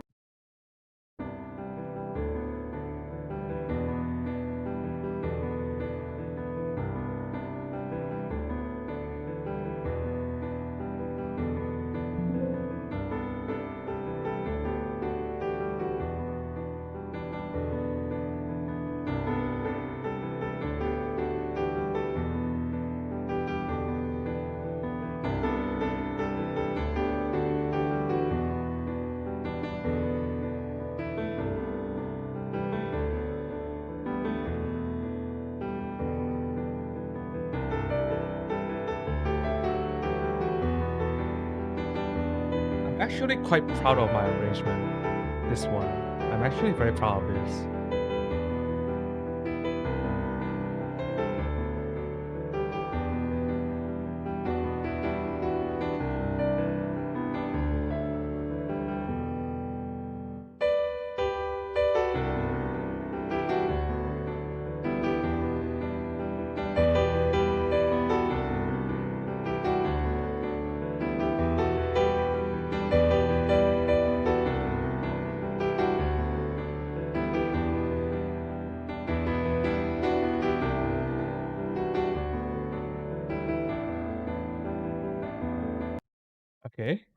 think that's good. That's good enough. Um, so oh, we have so Exu Puzzle says, I used to says I used to think Unravel was the hardest piece ever, but yeah, Chopin's Sonata 3, dude. I think if you are going into like Chopin's sonatas, it's like another level compared to Unravel. Like Unravel is like 9 out of 10 in terms of difficulty, but if you're talking about like the Chopin sonata, I can't play that. But that one, um,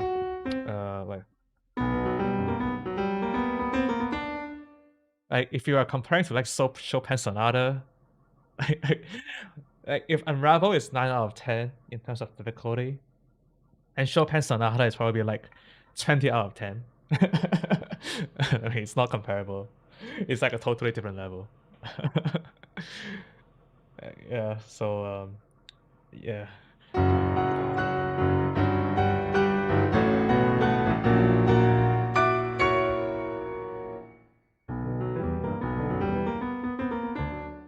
But I love this. I love this sonata. I love this so much. But no, never mind. I'm not. We are not here to talk about Chopin today. We're here to talk about uh anime music. Maybe we'll get to classical later, but I don't think so. So for Avid, this one I really like. Because um I think I handled the voicing quite well. Because in the original you have this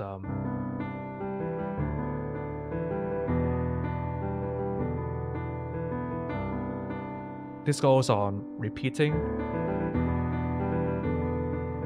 and now you add the melody on top.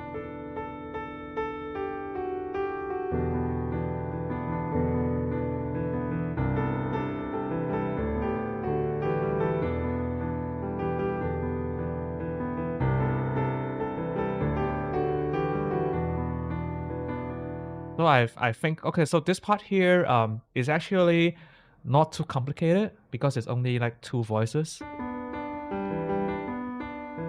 and then the melody.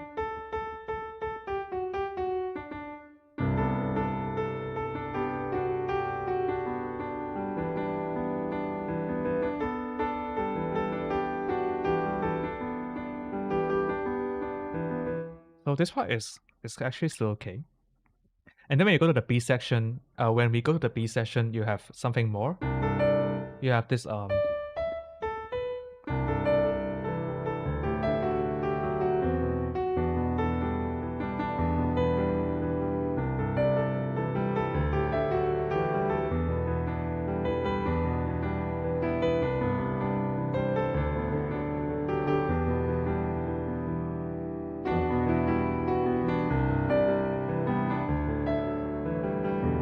so I really like this part.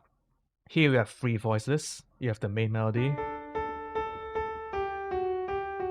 and then also the accompaniment.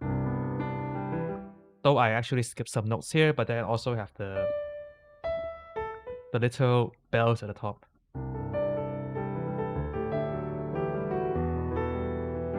So I really like this part. The chorus is quite standard, so I don't have much to talk about.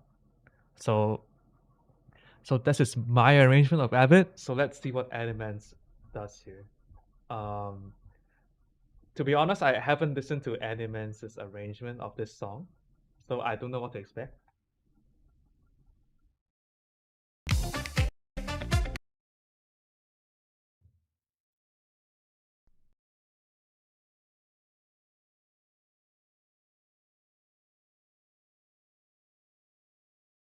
Okay, where is it? Avid. I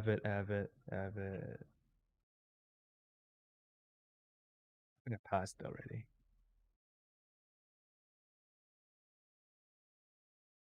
Where is it? Wait. Okay.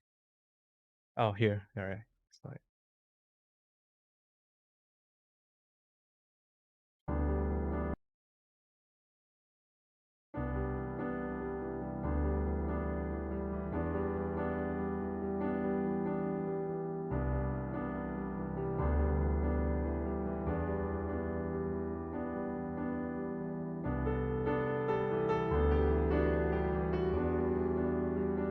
And this part is quite similar.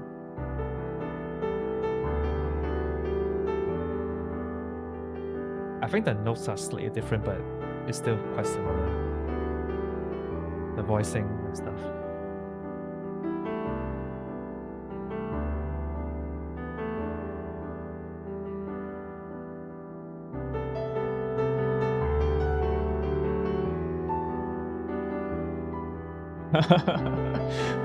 Okay, we had the same idea, so that's okay.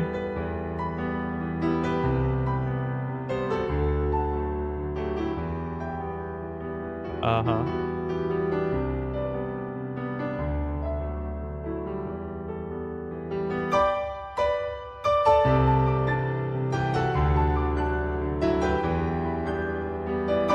Okay, so everything up until this point, I think our arrangements are actually very similar. Even the part that I mentioned just now with the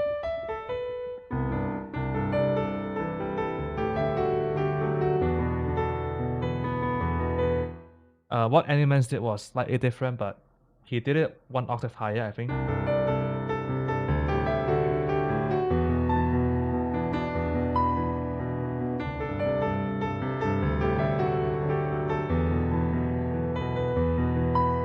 So it's actually quite similar. So let's continue.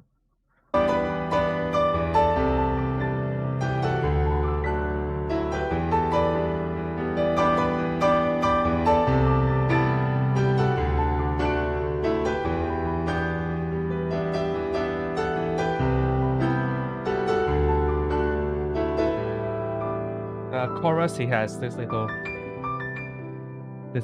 add-ins, which I didn't do, but it's also quite simplistic. Oh, there's a little flourish there.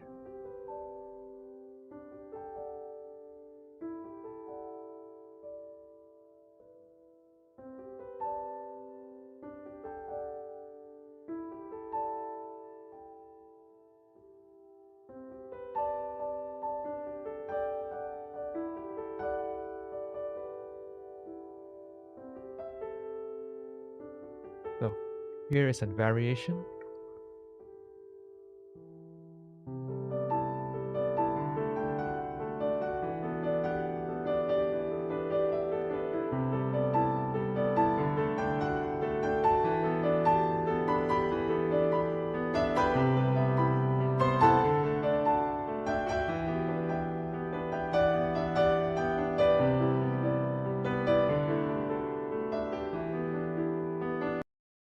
So what Animans did here is that he basically just wrote a variation of the verse.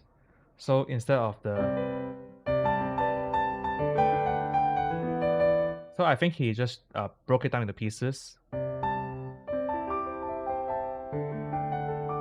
You can still hear the melody in between, but it has been transformed pretty much. And compared to what I did, I think for me, I didn't, when I wrote my arrangement, I didn't intend it to be like super, like a lot of variations. I just wanted, I think in the second repeat, I just added in like chords, like harmonies. And I intended to keep mine quite simple and easy to play. So I think that's the difference here. So what Elements did is more like, it's more complex. And yeah, so he added like variations and stuff in the second part.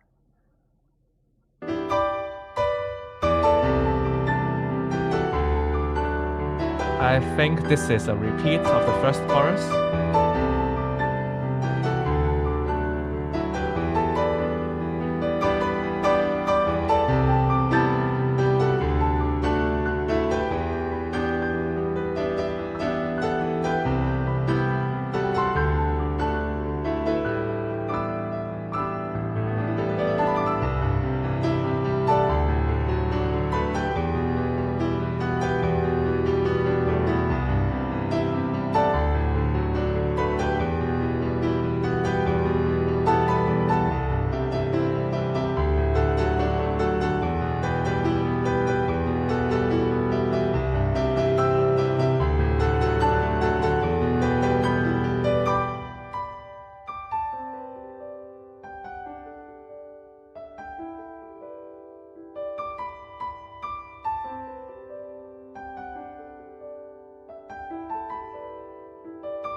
think, is there an outro?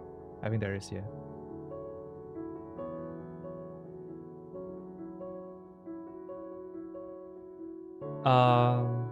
Okay.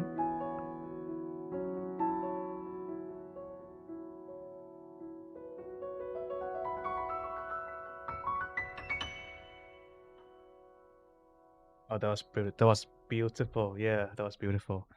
Um, so I think one thing that I liked about this arrangement is the last part here. It's not something that I guess something that that took me by that caught my attention.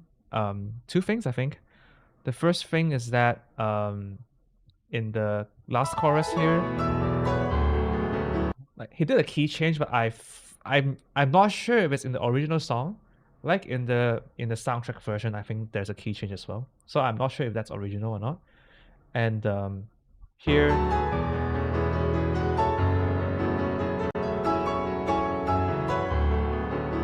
oops, it's lagging a bit. I like the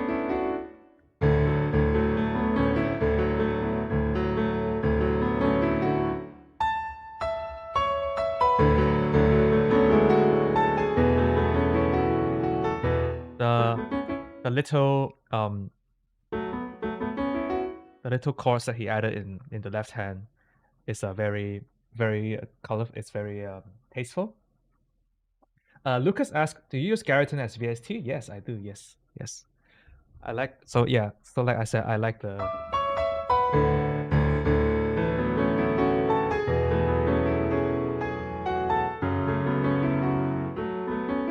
little chords here are very tasteful.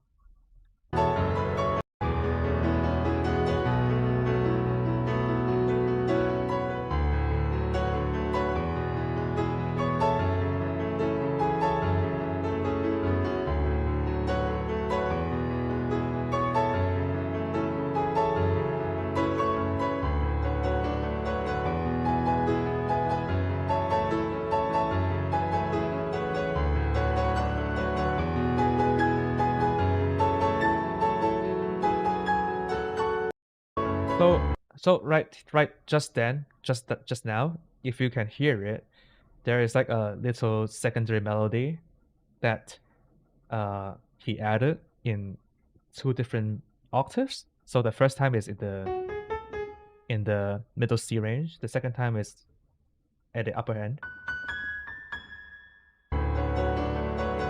So it's in the, you can hear it, right?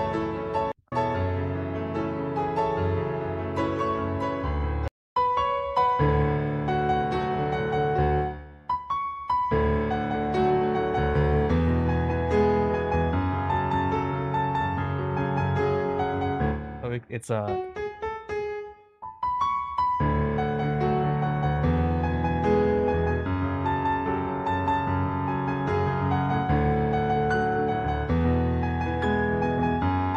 and so the second time he put it on top. So right. So it's here now. And then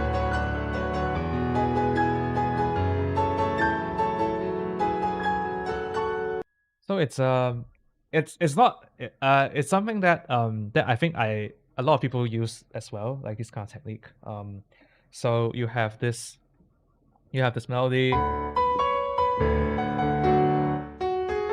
You have this melody at the top, and then you use your thumb, usually the thumb or the second finger, to like accent certain notes to make like a, a little secondary melody. I remember I did that for a lot of arrangements actually. Like let me try to think. Like I think in Hana no To,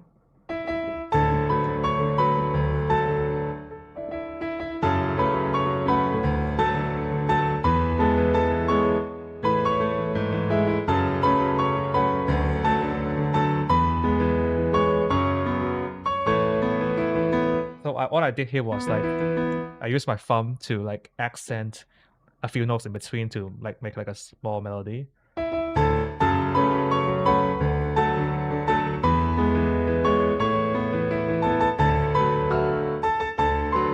here as well.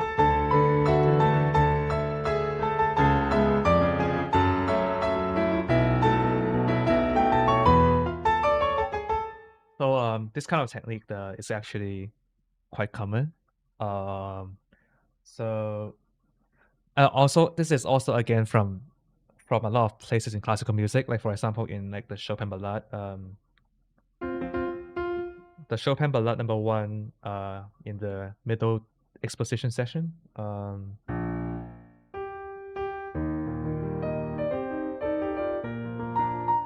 then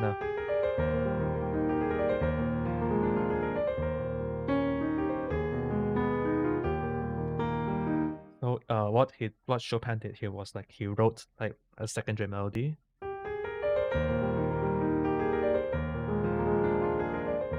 here.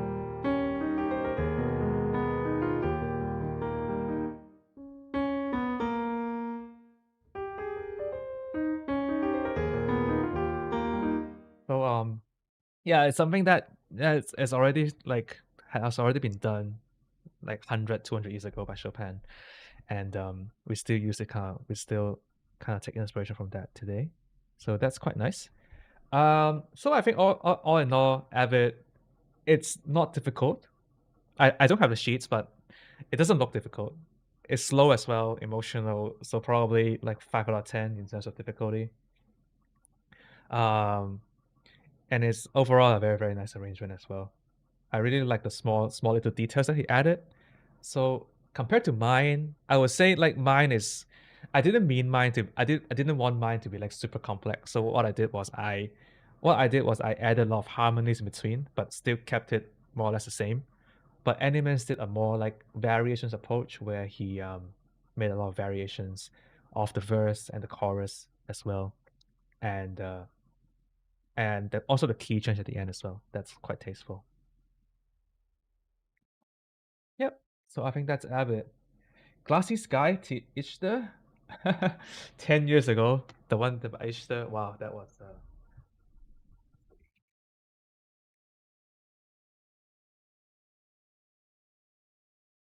Don't miss the best.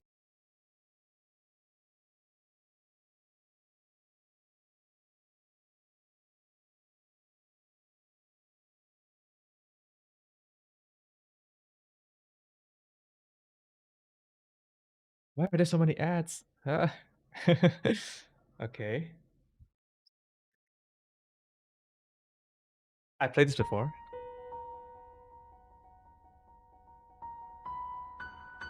Uh this is really an amazing arrangement by Ishtar. Loading.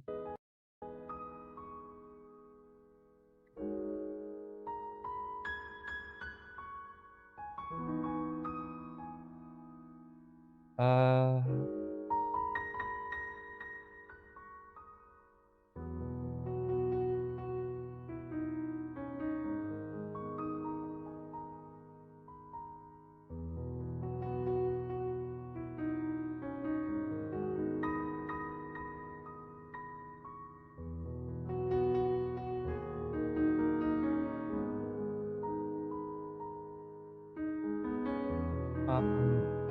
a question from Freak. How would you use the VST? I'm not sure what you mean. I'm not sure what you mean. I use it for playing the piano, I guess.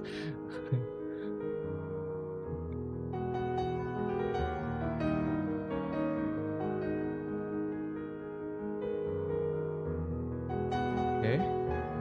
So this so far is very nice.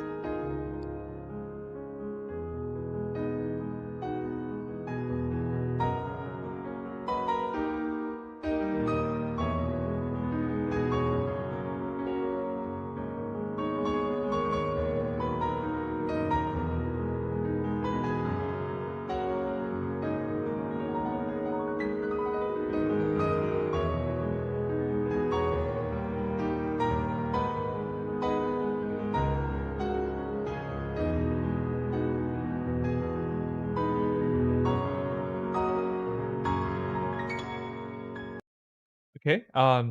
Let's stop here first. So I think as you can tell, it is a very like romantic, flowy arrangement.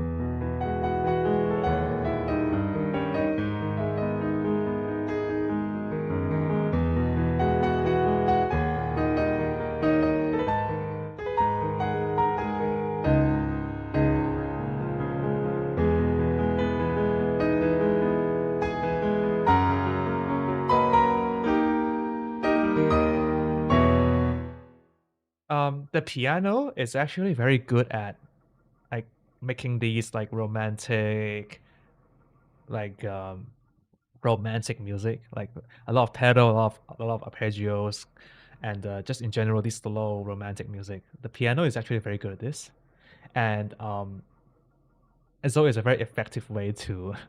It's always easier to like play a romantic song on piano compared to like a rap song or like some upbeat, funky EDM song.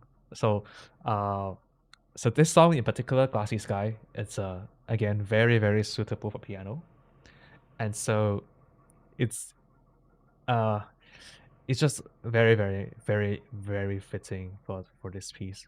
And in the chorus,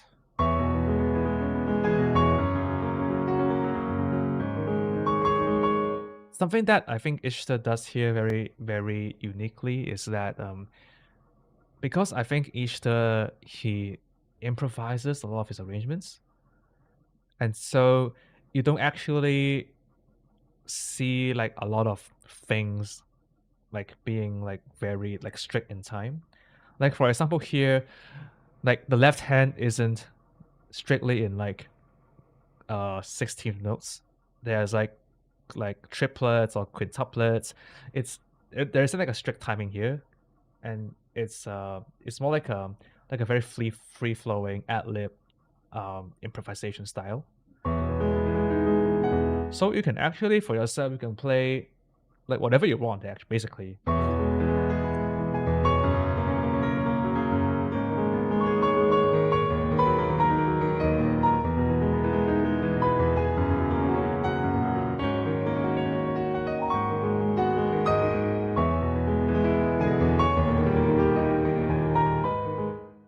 And I think more importantly is the sound effect. So a lot of these like harp like arpeggios, it's all very freely, very ad lib, very rubato-ish, and so it's something that if you see like an arrangement or like a transcription of Ishta's writing, you don't have to follow it note by note. To be honest, it's more like up to your interpretation. Like if I'm playing this, I wouldn't play it exactly like 1 2 3 4 1 2 3 4. I would just play it like off the top of my head.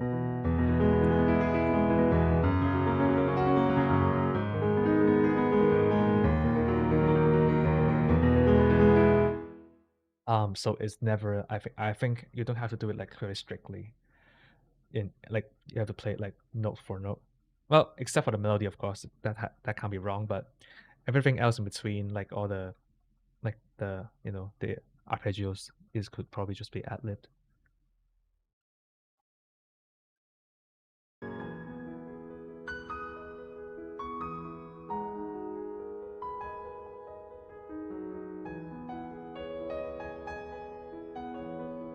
I think let's skip forward a bit. Oops, not here. Where is it?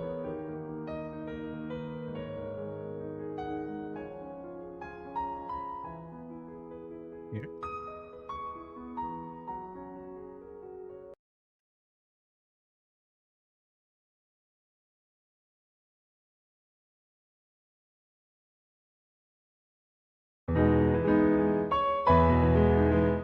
Oh, it's all right. My internet is slow today. Maybe it's because I'm streaming.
Thank you, Christina, for coming. Thank you.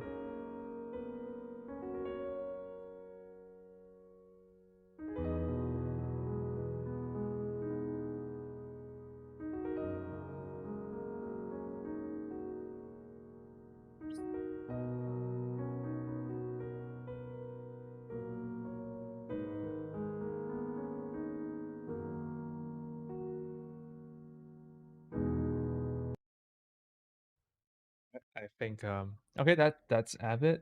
Not Avid, but like Glassy Sky by Ishtar. Um so I think this one is like unlike Animans, I think Ishtar like has a like much more heavier improvisation style. And so at least when I'm reading his sheets, he doesn't have his own sheets, but like someone else's like transcriptions of his covers, I I wouldn't play them like exactly as it's written. Like in the last chorus, if you read this like note by note, it's gonna be like very hard.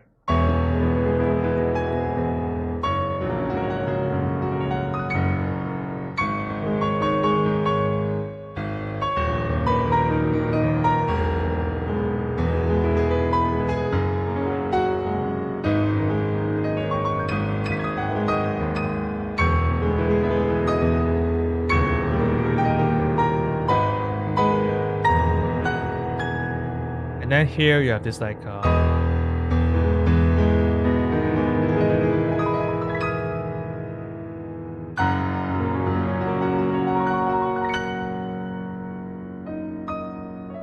and so this little like little run here, it's like if you have been playing the piano long enough and you have played like arpeggios your entire life, then this would be a lot easier.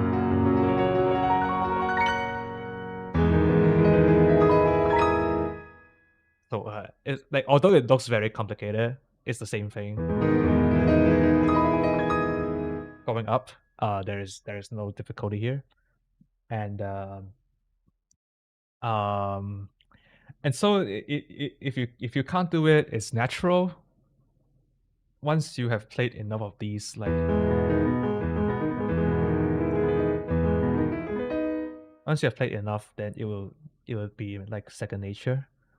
But I would say that the basic fundamentals of an arpeggio is that if you go up, then you have to like lift your wrist, rotate your wrist, and then like prepare yourself for the next note,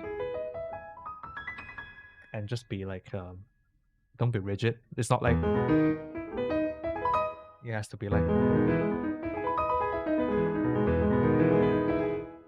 there was bad, but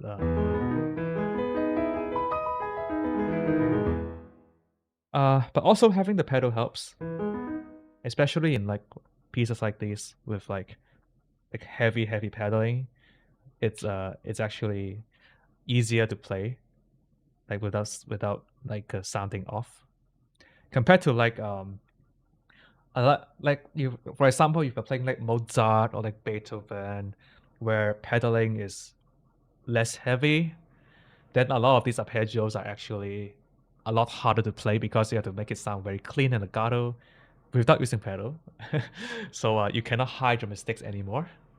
And so at least for this one, if you have a lot of pedal in your song, then these are actually slightly easier. And you can hide your mistakes. You can hide your mistakes. Yeah. Whenever you struggle, just pedal, and then you would make everything sound muddy, and then no one can hear your mistakes anymore. Yeah. That's a joke, by the way. Don't do that. Yep. So I think that's Glassy Sky. Um, yeah, that's pretty nice. Pretty nice. I also love this song. I used to have this song on repeat, like every single day. Um, so we have a question from Laura. Halcyon, can I ask how you deal with how to begin arranging a piece? You start with figuring out the chords and then improvise by ear and find good rhythm and patterns. Nowadays, I do have like a um, very like similar workflow for every single song. So if I like the song, then I would start with I go like section by section. So usually 4 bars at a time. Um, I would first of all figure out the tempo, the key, and then I would usually start with the chords, like because the chords are usually quite simple.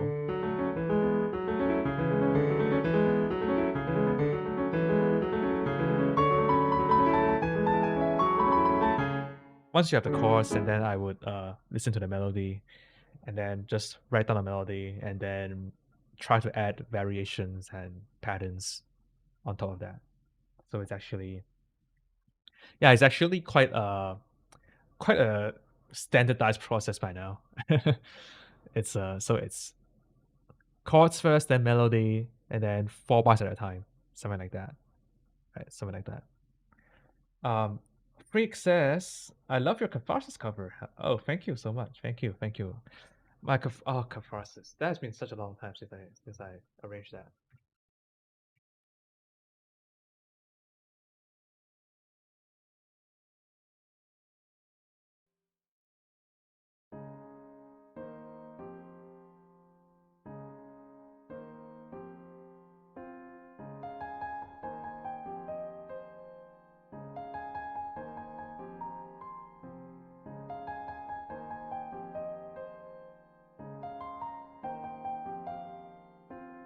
It's like one of my more like earlier popular videos.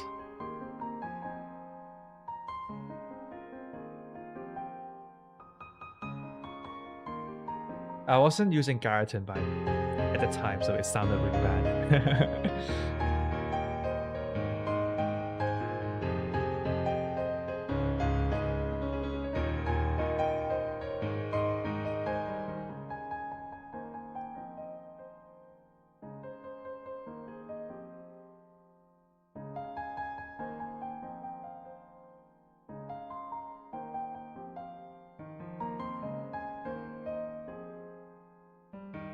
uh,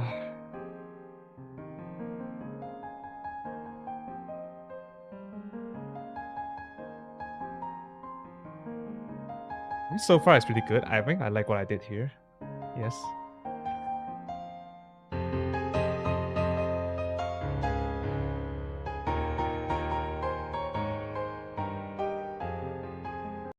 If I had a better VST, it would sound like a lot better. Like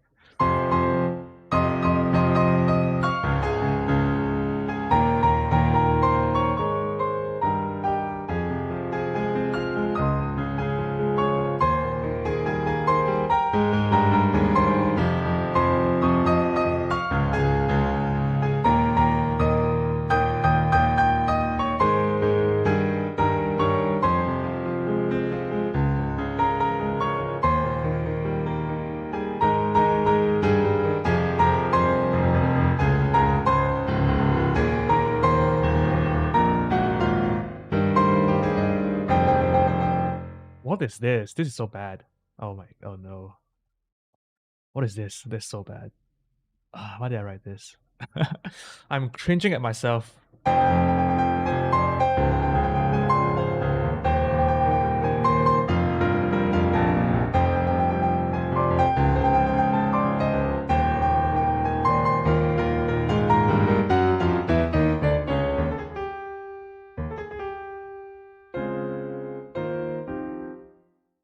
Yeah.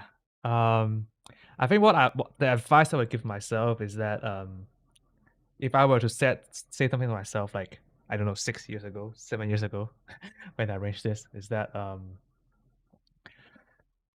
I think overall it's still a very good arrangement. It's just that um maybe think a bit more about like the patterns, the left hand patterns, and because right now I see the patterns a bit strange, and also a bit more like variations in the right hand because it felt like quite monotonic. But overall, I like what I did there. Actually, I still like what I did 6 years ago.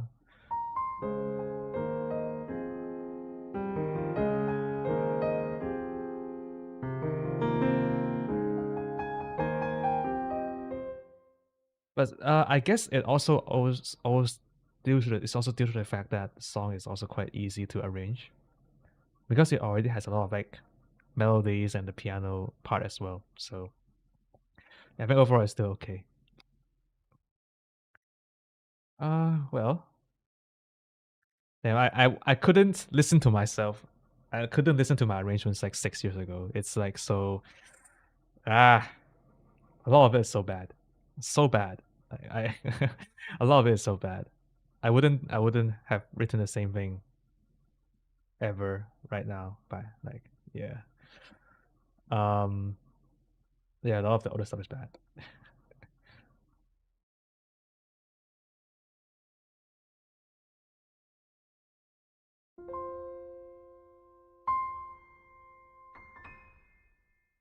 See what else? Okay, is Nayu still here? Is Nayu still here? Rick says you live and learn. Yeah, you're right. I think over the past I don't know how many years, a lot of a lot of the older stuff are actually like pretty like pretty bad. Uh, but I think yeah, I think over the years I've developed like my own style and I think also my style has gotten a lot simpler. And back then I would just write stuff without thinking about how to play it or like without thinking about whether it's natural. But I guess starting from like 2019 was when I really started to improve. Nayu is here. Okay, let's do one of Nayu's videos.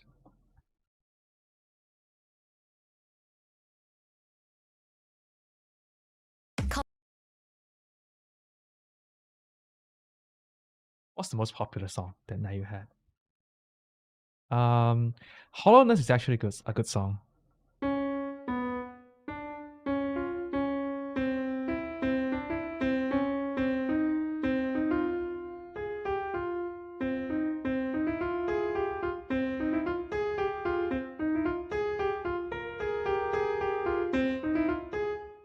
Um, actually, which song should I do? Actually, maybe something recent. Let's see. uh,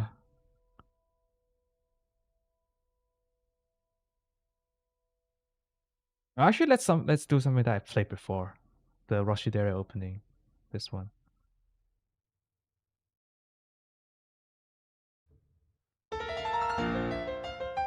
Okay, it's okay. Let's do this one.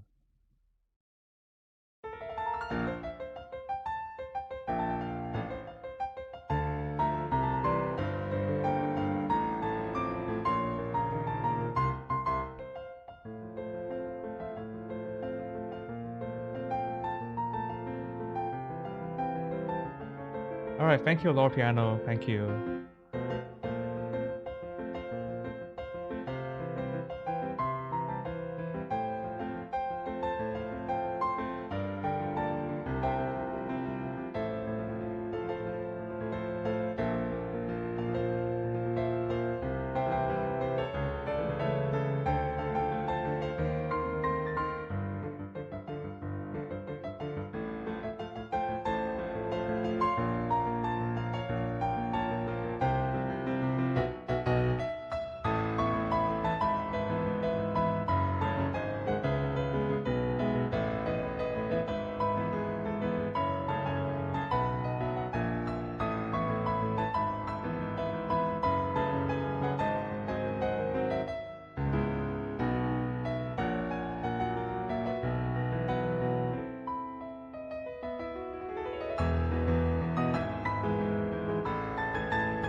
All right.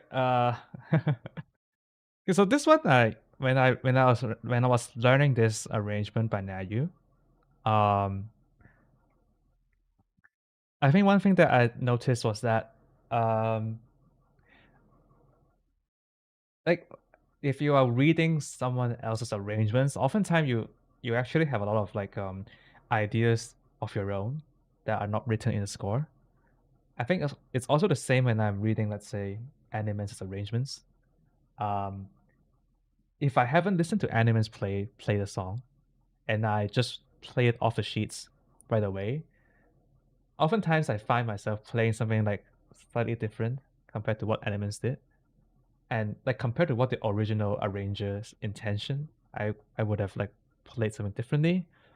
Like for example, I think in the opening, just in the opening four bars, um, what I did here was that I played all of these like staccato.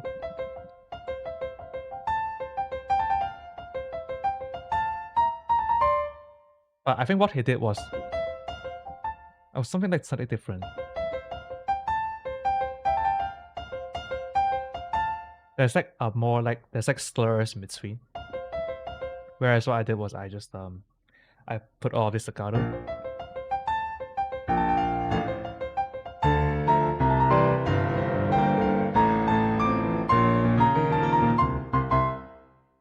And so I think what I've learned like over the past years are also um like reading sheet music is not just about like playing everything perfectly and like playing everything as written. That's it. You can also add in your own ideas as well.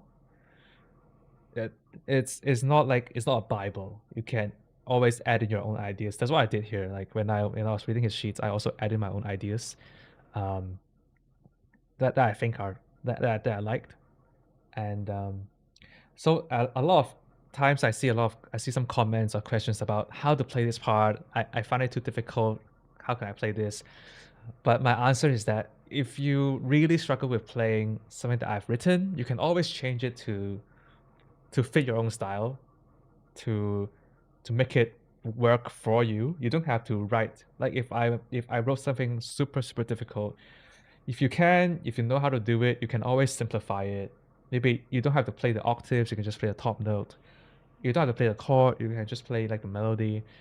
Um, it's it's always quite flexible. After all, it's just an arrangement of like an original song, and so there is no like right or wrong way to play a lot of things. You can always add your own ideas, and it's up to your interpretation. The same is true for like classical music as well. Like even the same passage, people can play it in so many different ways. Like in Winter Wind, like what I'm seeing here already. Like just the opening four bars of Winter Wind. I hear a lot of pianists play it like very slowly, like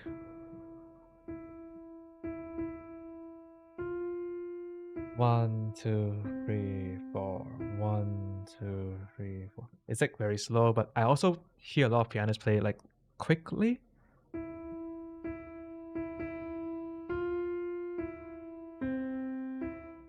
And so it's like there's no right or wrong way to play it. It's often up to your interpretation, like to a certain extent. And like for classical music, maybe you can't change the notes, but for like pop piano music arrangements, they are all quite flexible. Like similar to what like like just now, like Glassy Sky by Ishtar. Like a lot of the like arpeggios, a lot of the notes are just improvisations. It's not like it's not like you have to play it a certain way. There has to be the correct. There has to be one way to play it. This is not the case.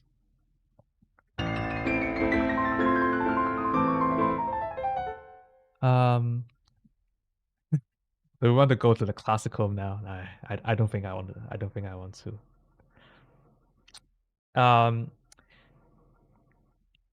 Yeah.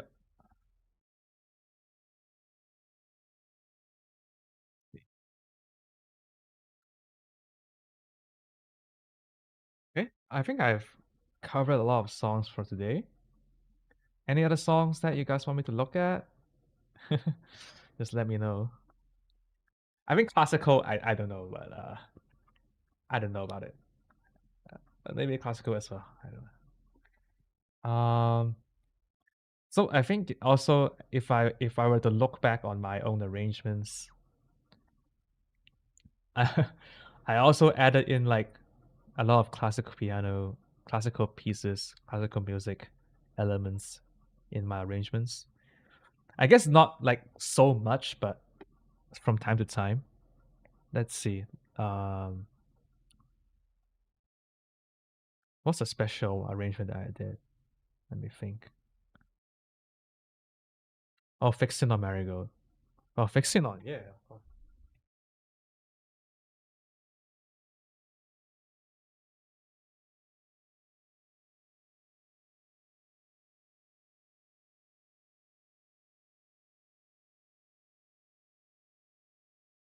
Hi, I'm Amy from Enterprise Singapore. Creepy Nuts arrangement? Which one? Like this one? Oh no, the one like the Thing Batman Born, that one? I think I yeah. That one I really cool.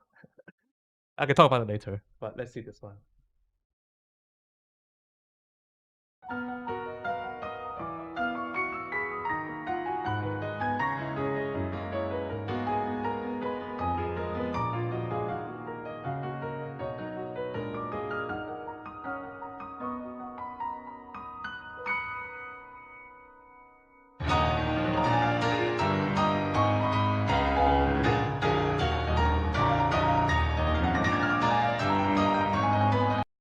To be honest, it's quite difficult to see what she's playing because of the camera angle.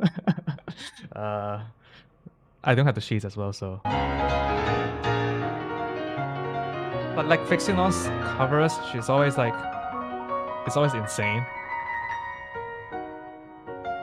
It's always pretty insane. And I don't know how she did the green screen at the back. I always wanted to know how she did the green screen. It looks so good, but like I never figured out how she did it, the green screen.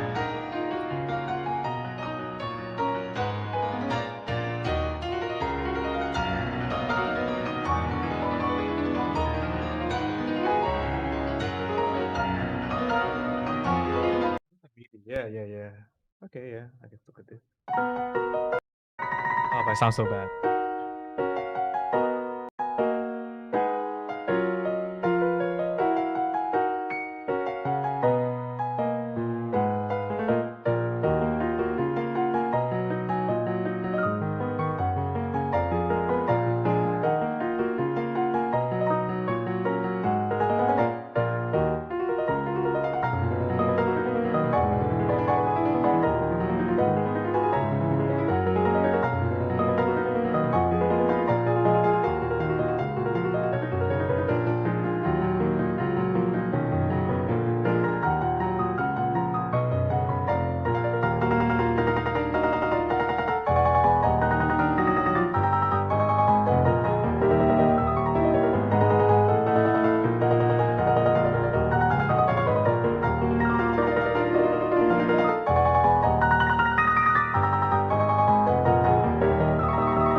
I mean the MIDI is not really accurate because it's I think it's just generated based on the sheets, and so it has a lot of like it doesn't really accurately reflect how you hold the notes.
Wait, this part in the middle.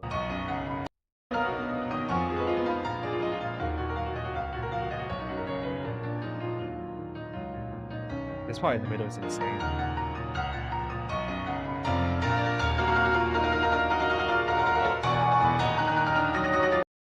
I mean, like, it's doable. It's actually quite doable.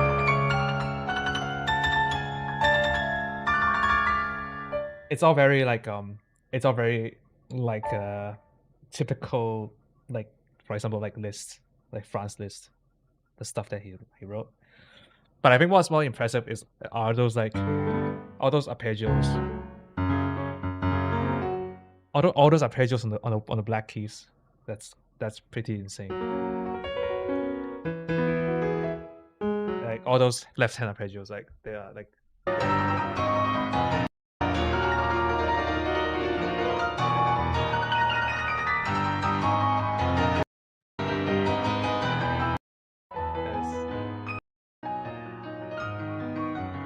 It's so bad, it's lagging. It's so powerful, it's lagging on the computer. Like this one, like what's that?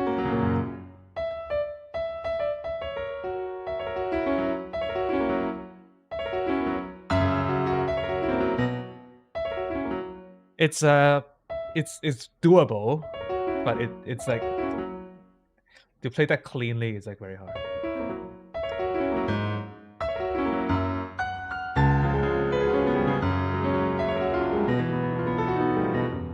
All of these like arpeggios going down, going up, going down. At that speed, it's like insane, pretty insane. Yeah, I especially for these kind of like Vocaloid, different game songs, rhythm games music. It's always because they're not made for piano, and trying to arrange these kind of songs like super fast, super aggressive songs for the piano is takes a certain kind of uh, takes a certain kind of courage to do, which I don't have. Yeah, but it's crazy, it's crazy, crazy, crazy. Yeah, that's crazy.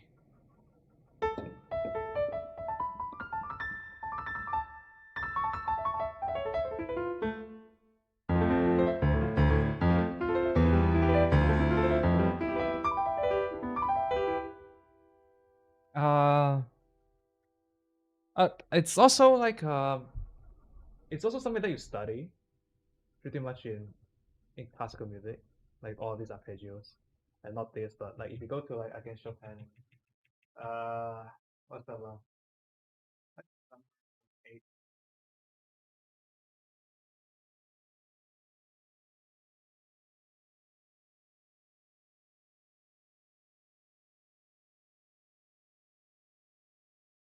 This one, right? Like the sunshine. This one, like this one, like it's something that you have to study. Something that is like always have to study in classical music, but it's a it's a technique that's very useful once you learned it, once you like play it well.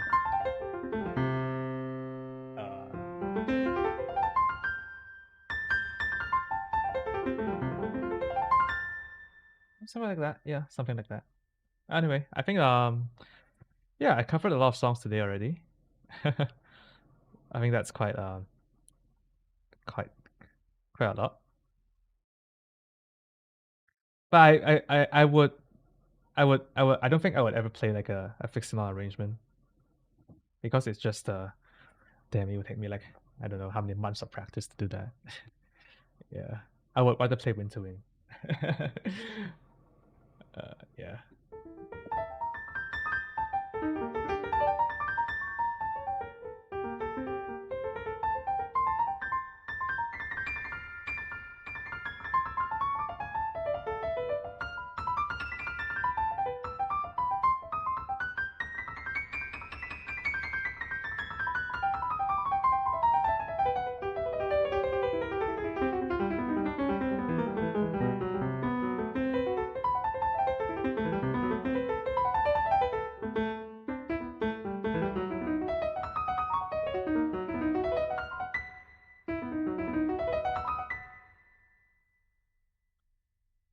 Um, Catene arrangement.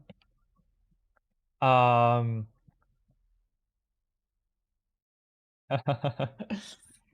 I don't know. Maybe I'm not sure about that.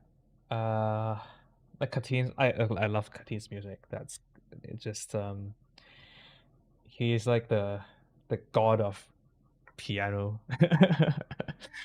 Catene is just god of piano. It's like the I like super talented. It's like the like we haven't also haven't having competed in like the Chopin competition. You know how crazy that is? Like the Chopin competition. It's like the World Cup, the Olympics of classical piano. Like just a genius prodigy. I don't know how to describe Katin, but it's ah that's very insane. And the best part is that I don't think he studied like his degree isn't in music, right? I think he studied like electrical engineering or something. That's crazy. Uh, oh my god, that's yeah. Katina is like my absolute role model, hero. I don't know how you call it, but it also takes a lot of hard work. You know, it's something that it doesn't just come to you. You have to do a lot of hard work to achieve all of that, and I can't imagine how much time you have to spend. And to be honest, I don't have that kind of time, and so I I have accepted the fact that I could never achieve that kind of things. But that's fine because I have other priorities. It's like everyone's different. We can't all be Magnus Carlsen. We can't all be like a team. We can't all be like what else? Ronaldo or Messi. You know, we can't be Sai Wu or we can't be Dunk. We can't all be genius or prodigies, but we all have our own strengths. So that's totally fine. So yeah, I think I think I'll just stop here for today. I know it was supposed to be like I know I originally just planned to do like Unravel and like one other anime's arrangement, but I think I ended up just talking just rambling for like 2 hours. Well, at least I hope you all enjoyed it so far. CS mentioned. Yes, I do play CS. No, I don't play anymore. I just watch. Uh, yeah. I hope you enjoyed all of these, all of my rambling. I don't know if I'll ever do it again, but I don't think I'll do it live. If I ever were to do something like this, I think I'll just record it and like edit it as a video because more yeah please because I think doing this live you have to like I have to actually prepare ahead of time and to prepare what I want to talk about, what songs to review, what kind of what kind of stuff I want to talk about. Otherwise, it would just be like dead air for like 2 hours. And uh, it's something that I'm not very good at. It's something that I'm not good at, like live streams and like sustaining a live stream and keeping everyone engaged. Something that I really suck at. Freak says, "I love ramblings." Oh, really? You want to hear me yap for like another 1 hour? Oh, open etudes.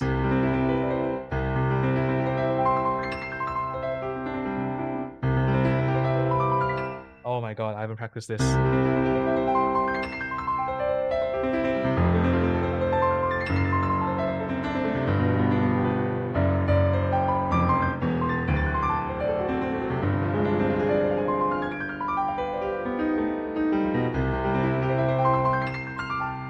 Yeah, haven't practiced this.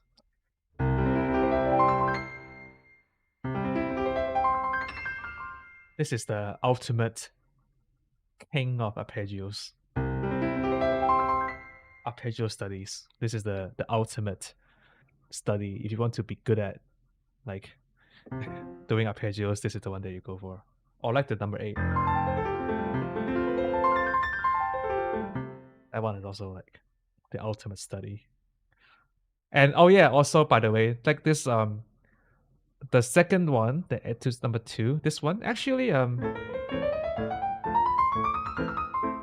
this kind of technique is actually used in my arrangements a lot, or just in my this kind of technique where you have to use like 3, 4, 5 fingers to play the melody.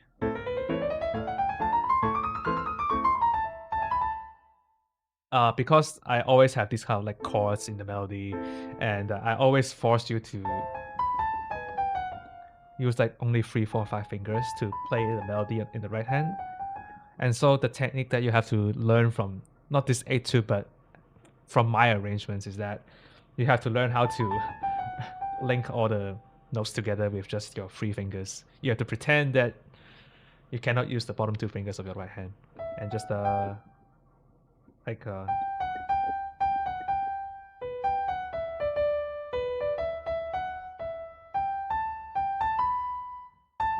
you have to be comfortable with using just 3, 4, 5 in a lot of my arrangements as well.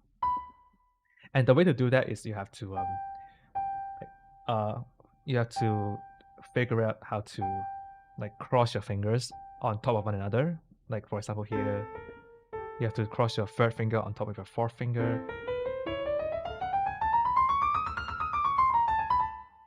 And this kind of technique, I use that very often in my arrangements, very very often. And so if you know how to do this, you can play a lot of my stuff more easily.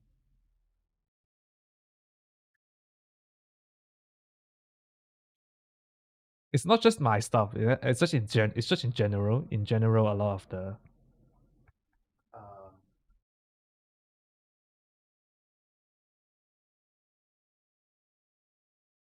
let me see if I make an example.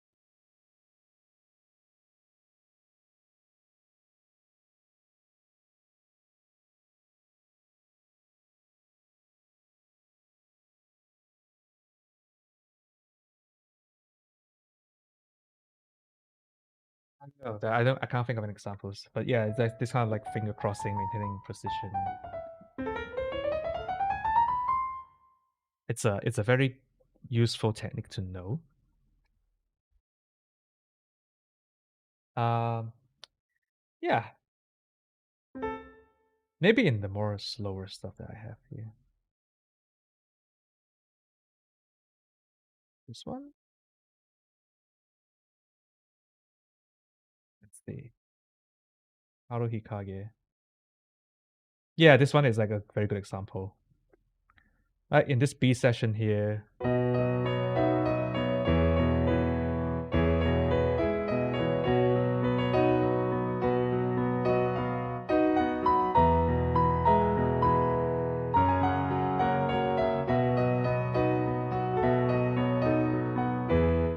you almost always have to just use exclusively 3, 4, and 5 fingers for the melody because you have all these chords in the bottom.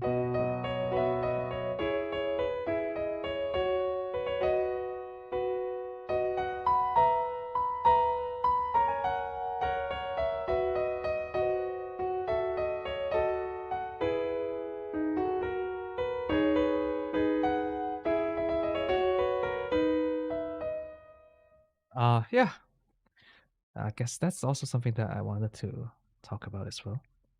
Um, yeah, I guess I'm running out of stuff to talk about. So I think this would be a good time for me to stop.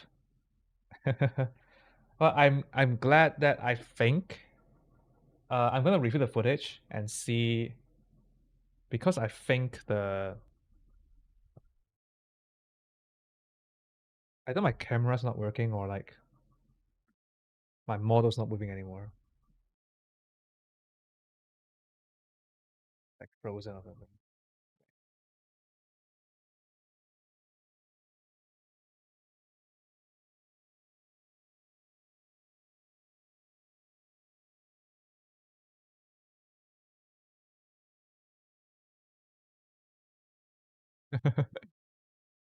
Yeah, yeah. I think like oops. I think it's just lagging. It's lagging. I have too much stuff like I have too much stuff opening. Okay, I just have to restart it. Yeah, I'm gonna review the footage and see if there are any technical issues. But yeah, so I think for my next live stream, I'm just gonna stick to the previous setup. This one is just for this time, or maybe like future videos when I'm recording stuff like this. Um, but I hope you find today's live stream kind of fun, um, kind of useful as well, if you happen to be learning one of those pieces. And yes, I think that's it for today.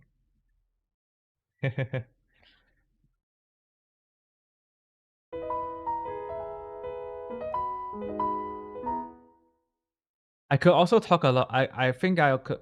I also at some point in time I also want to do like a review of my own stuff. Like I have so much stuff I've written in the past, I don't know, 5 or 6 years plus, that I want to look back on some of the stuff that I've written and see like what I've done and what I could have done better, stuff like that. So perhaps sometime in the future, who knows when. But that will be it. That'll be it for today. So thank you everyone for coming. Um, and I think I think I will still do like a regular live stream on Sunday. So 2 days later. So yeah, so stick around until then. And that's it. Thank you everyone, and have a good day or good evening. Thank you everyone. Bye bye.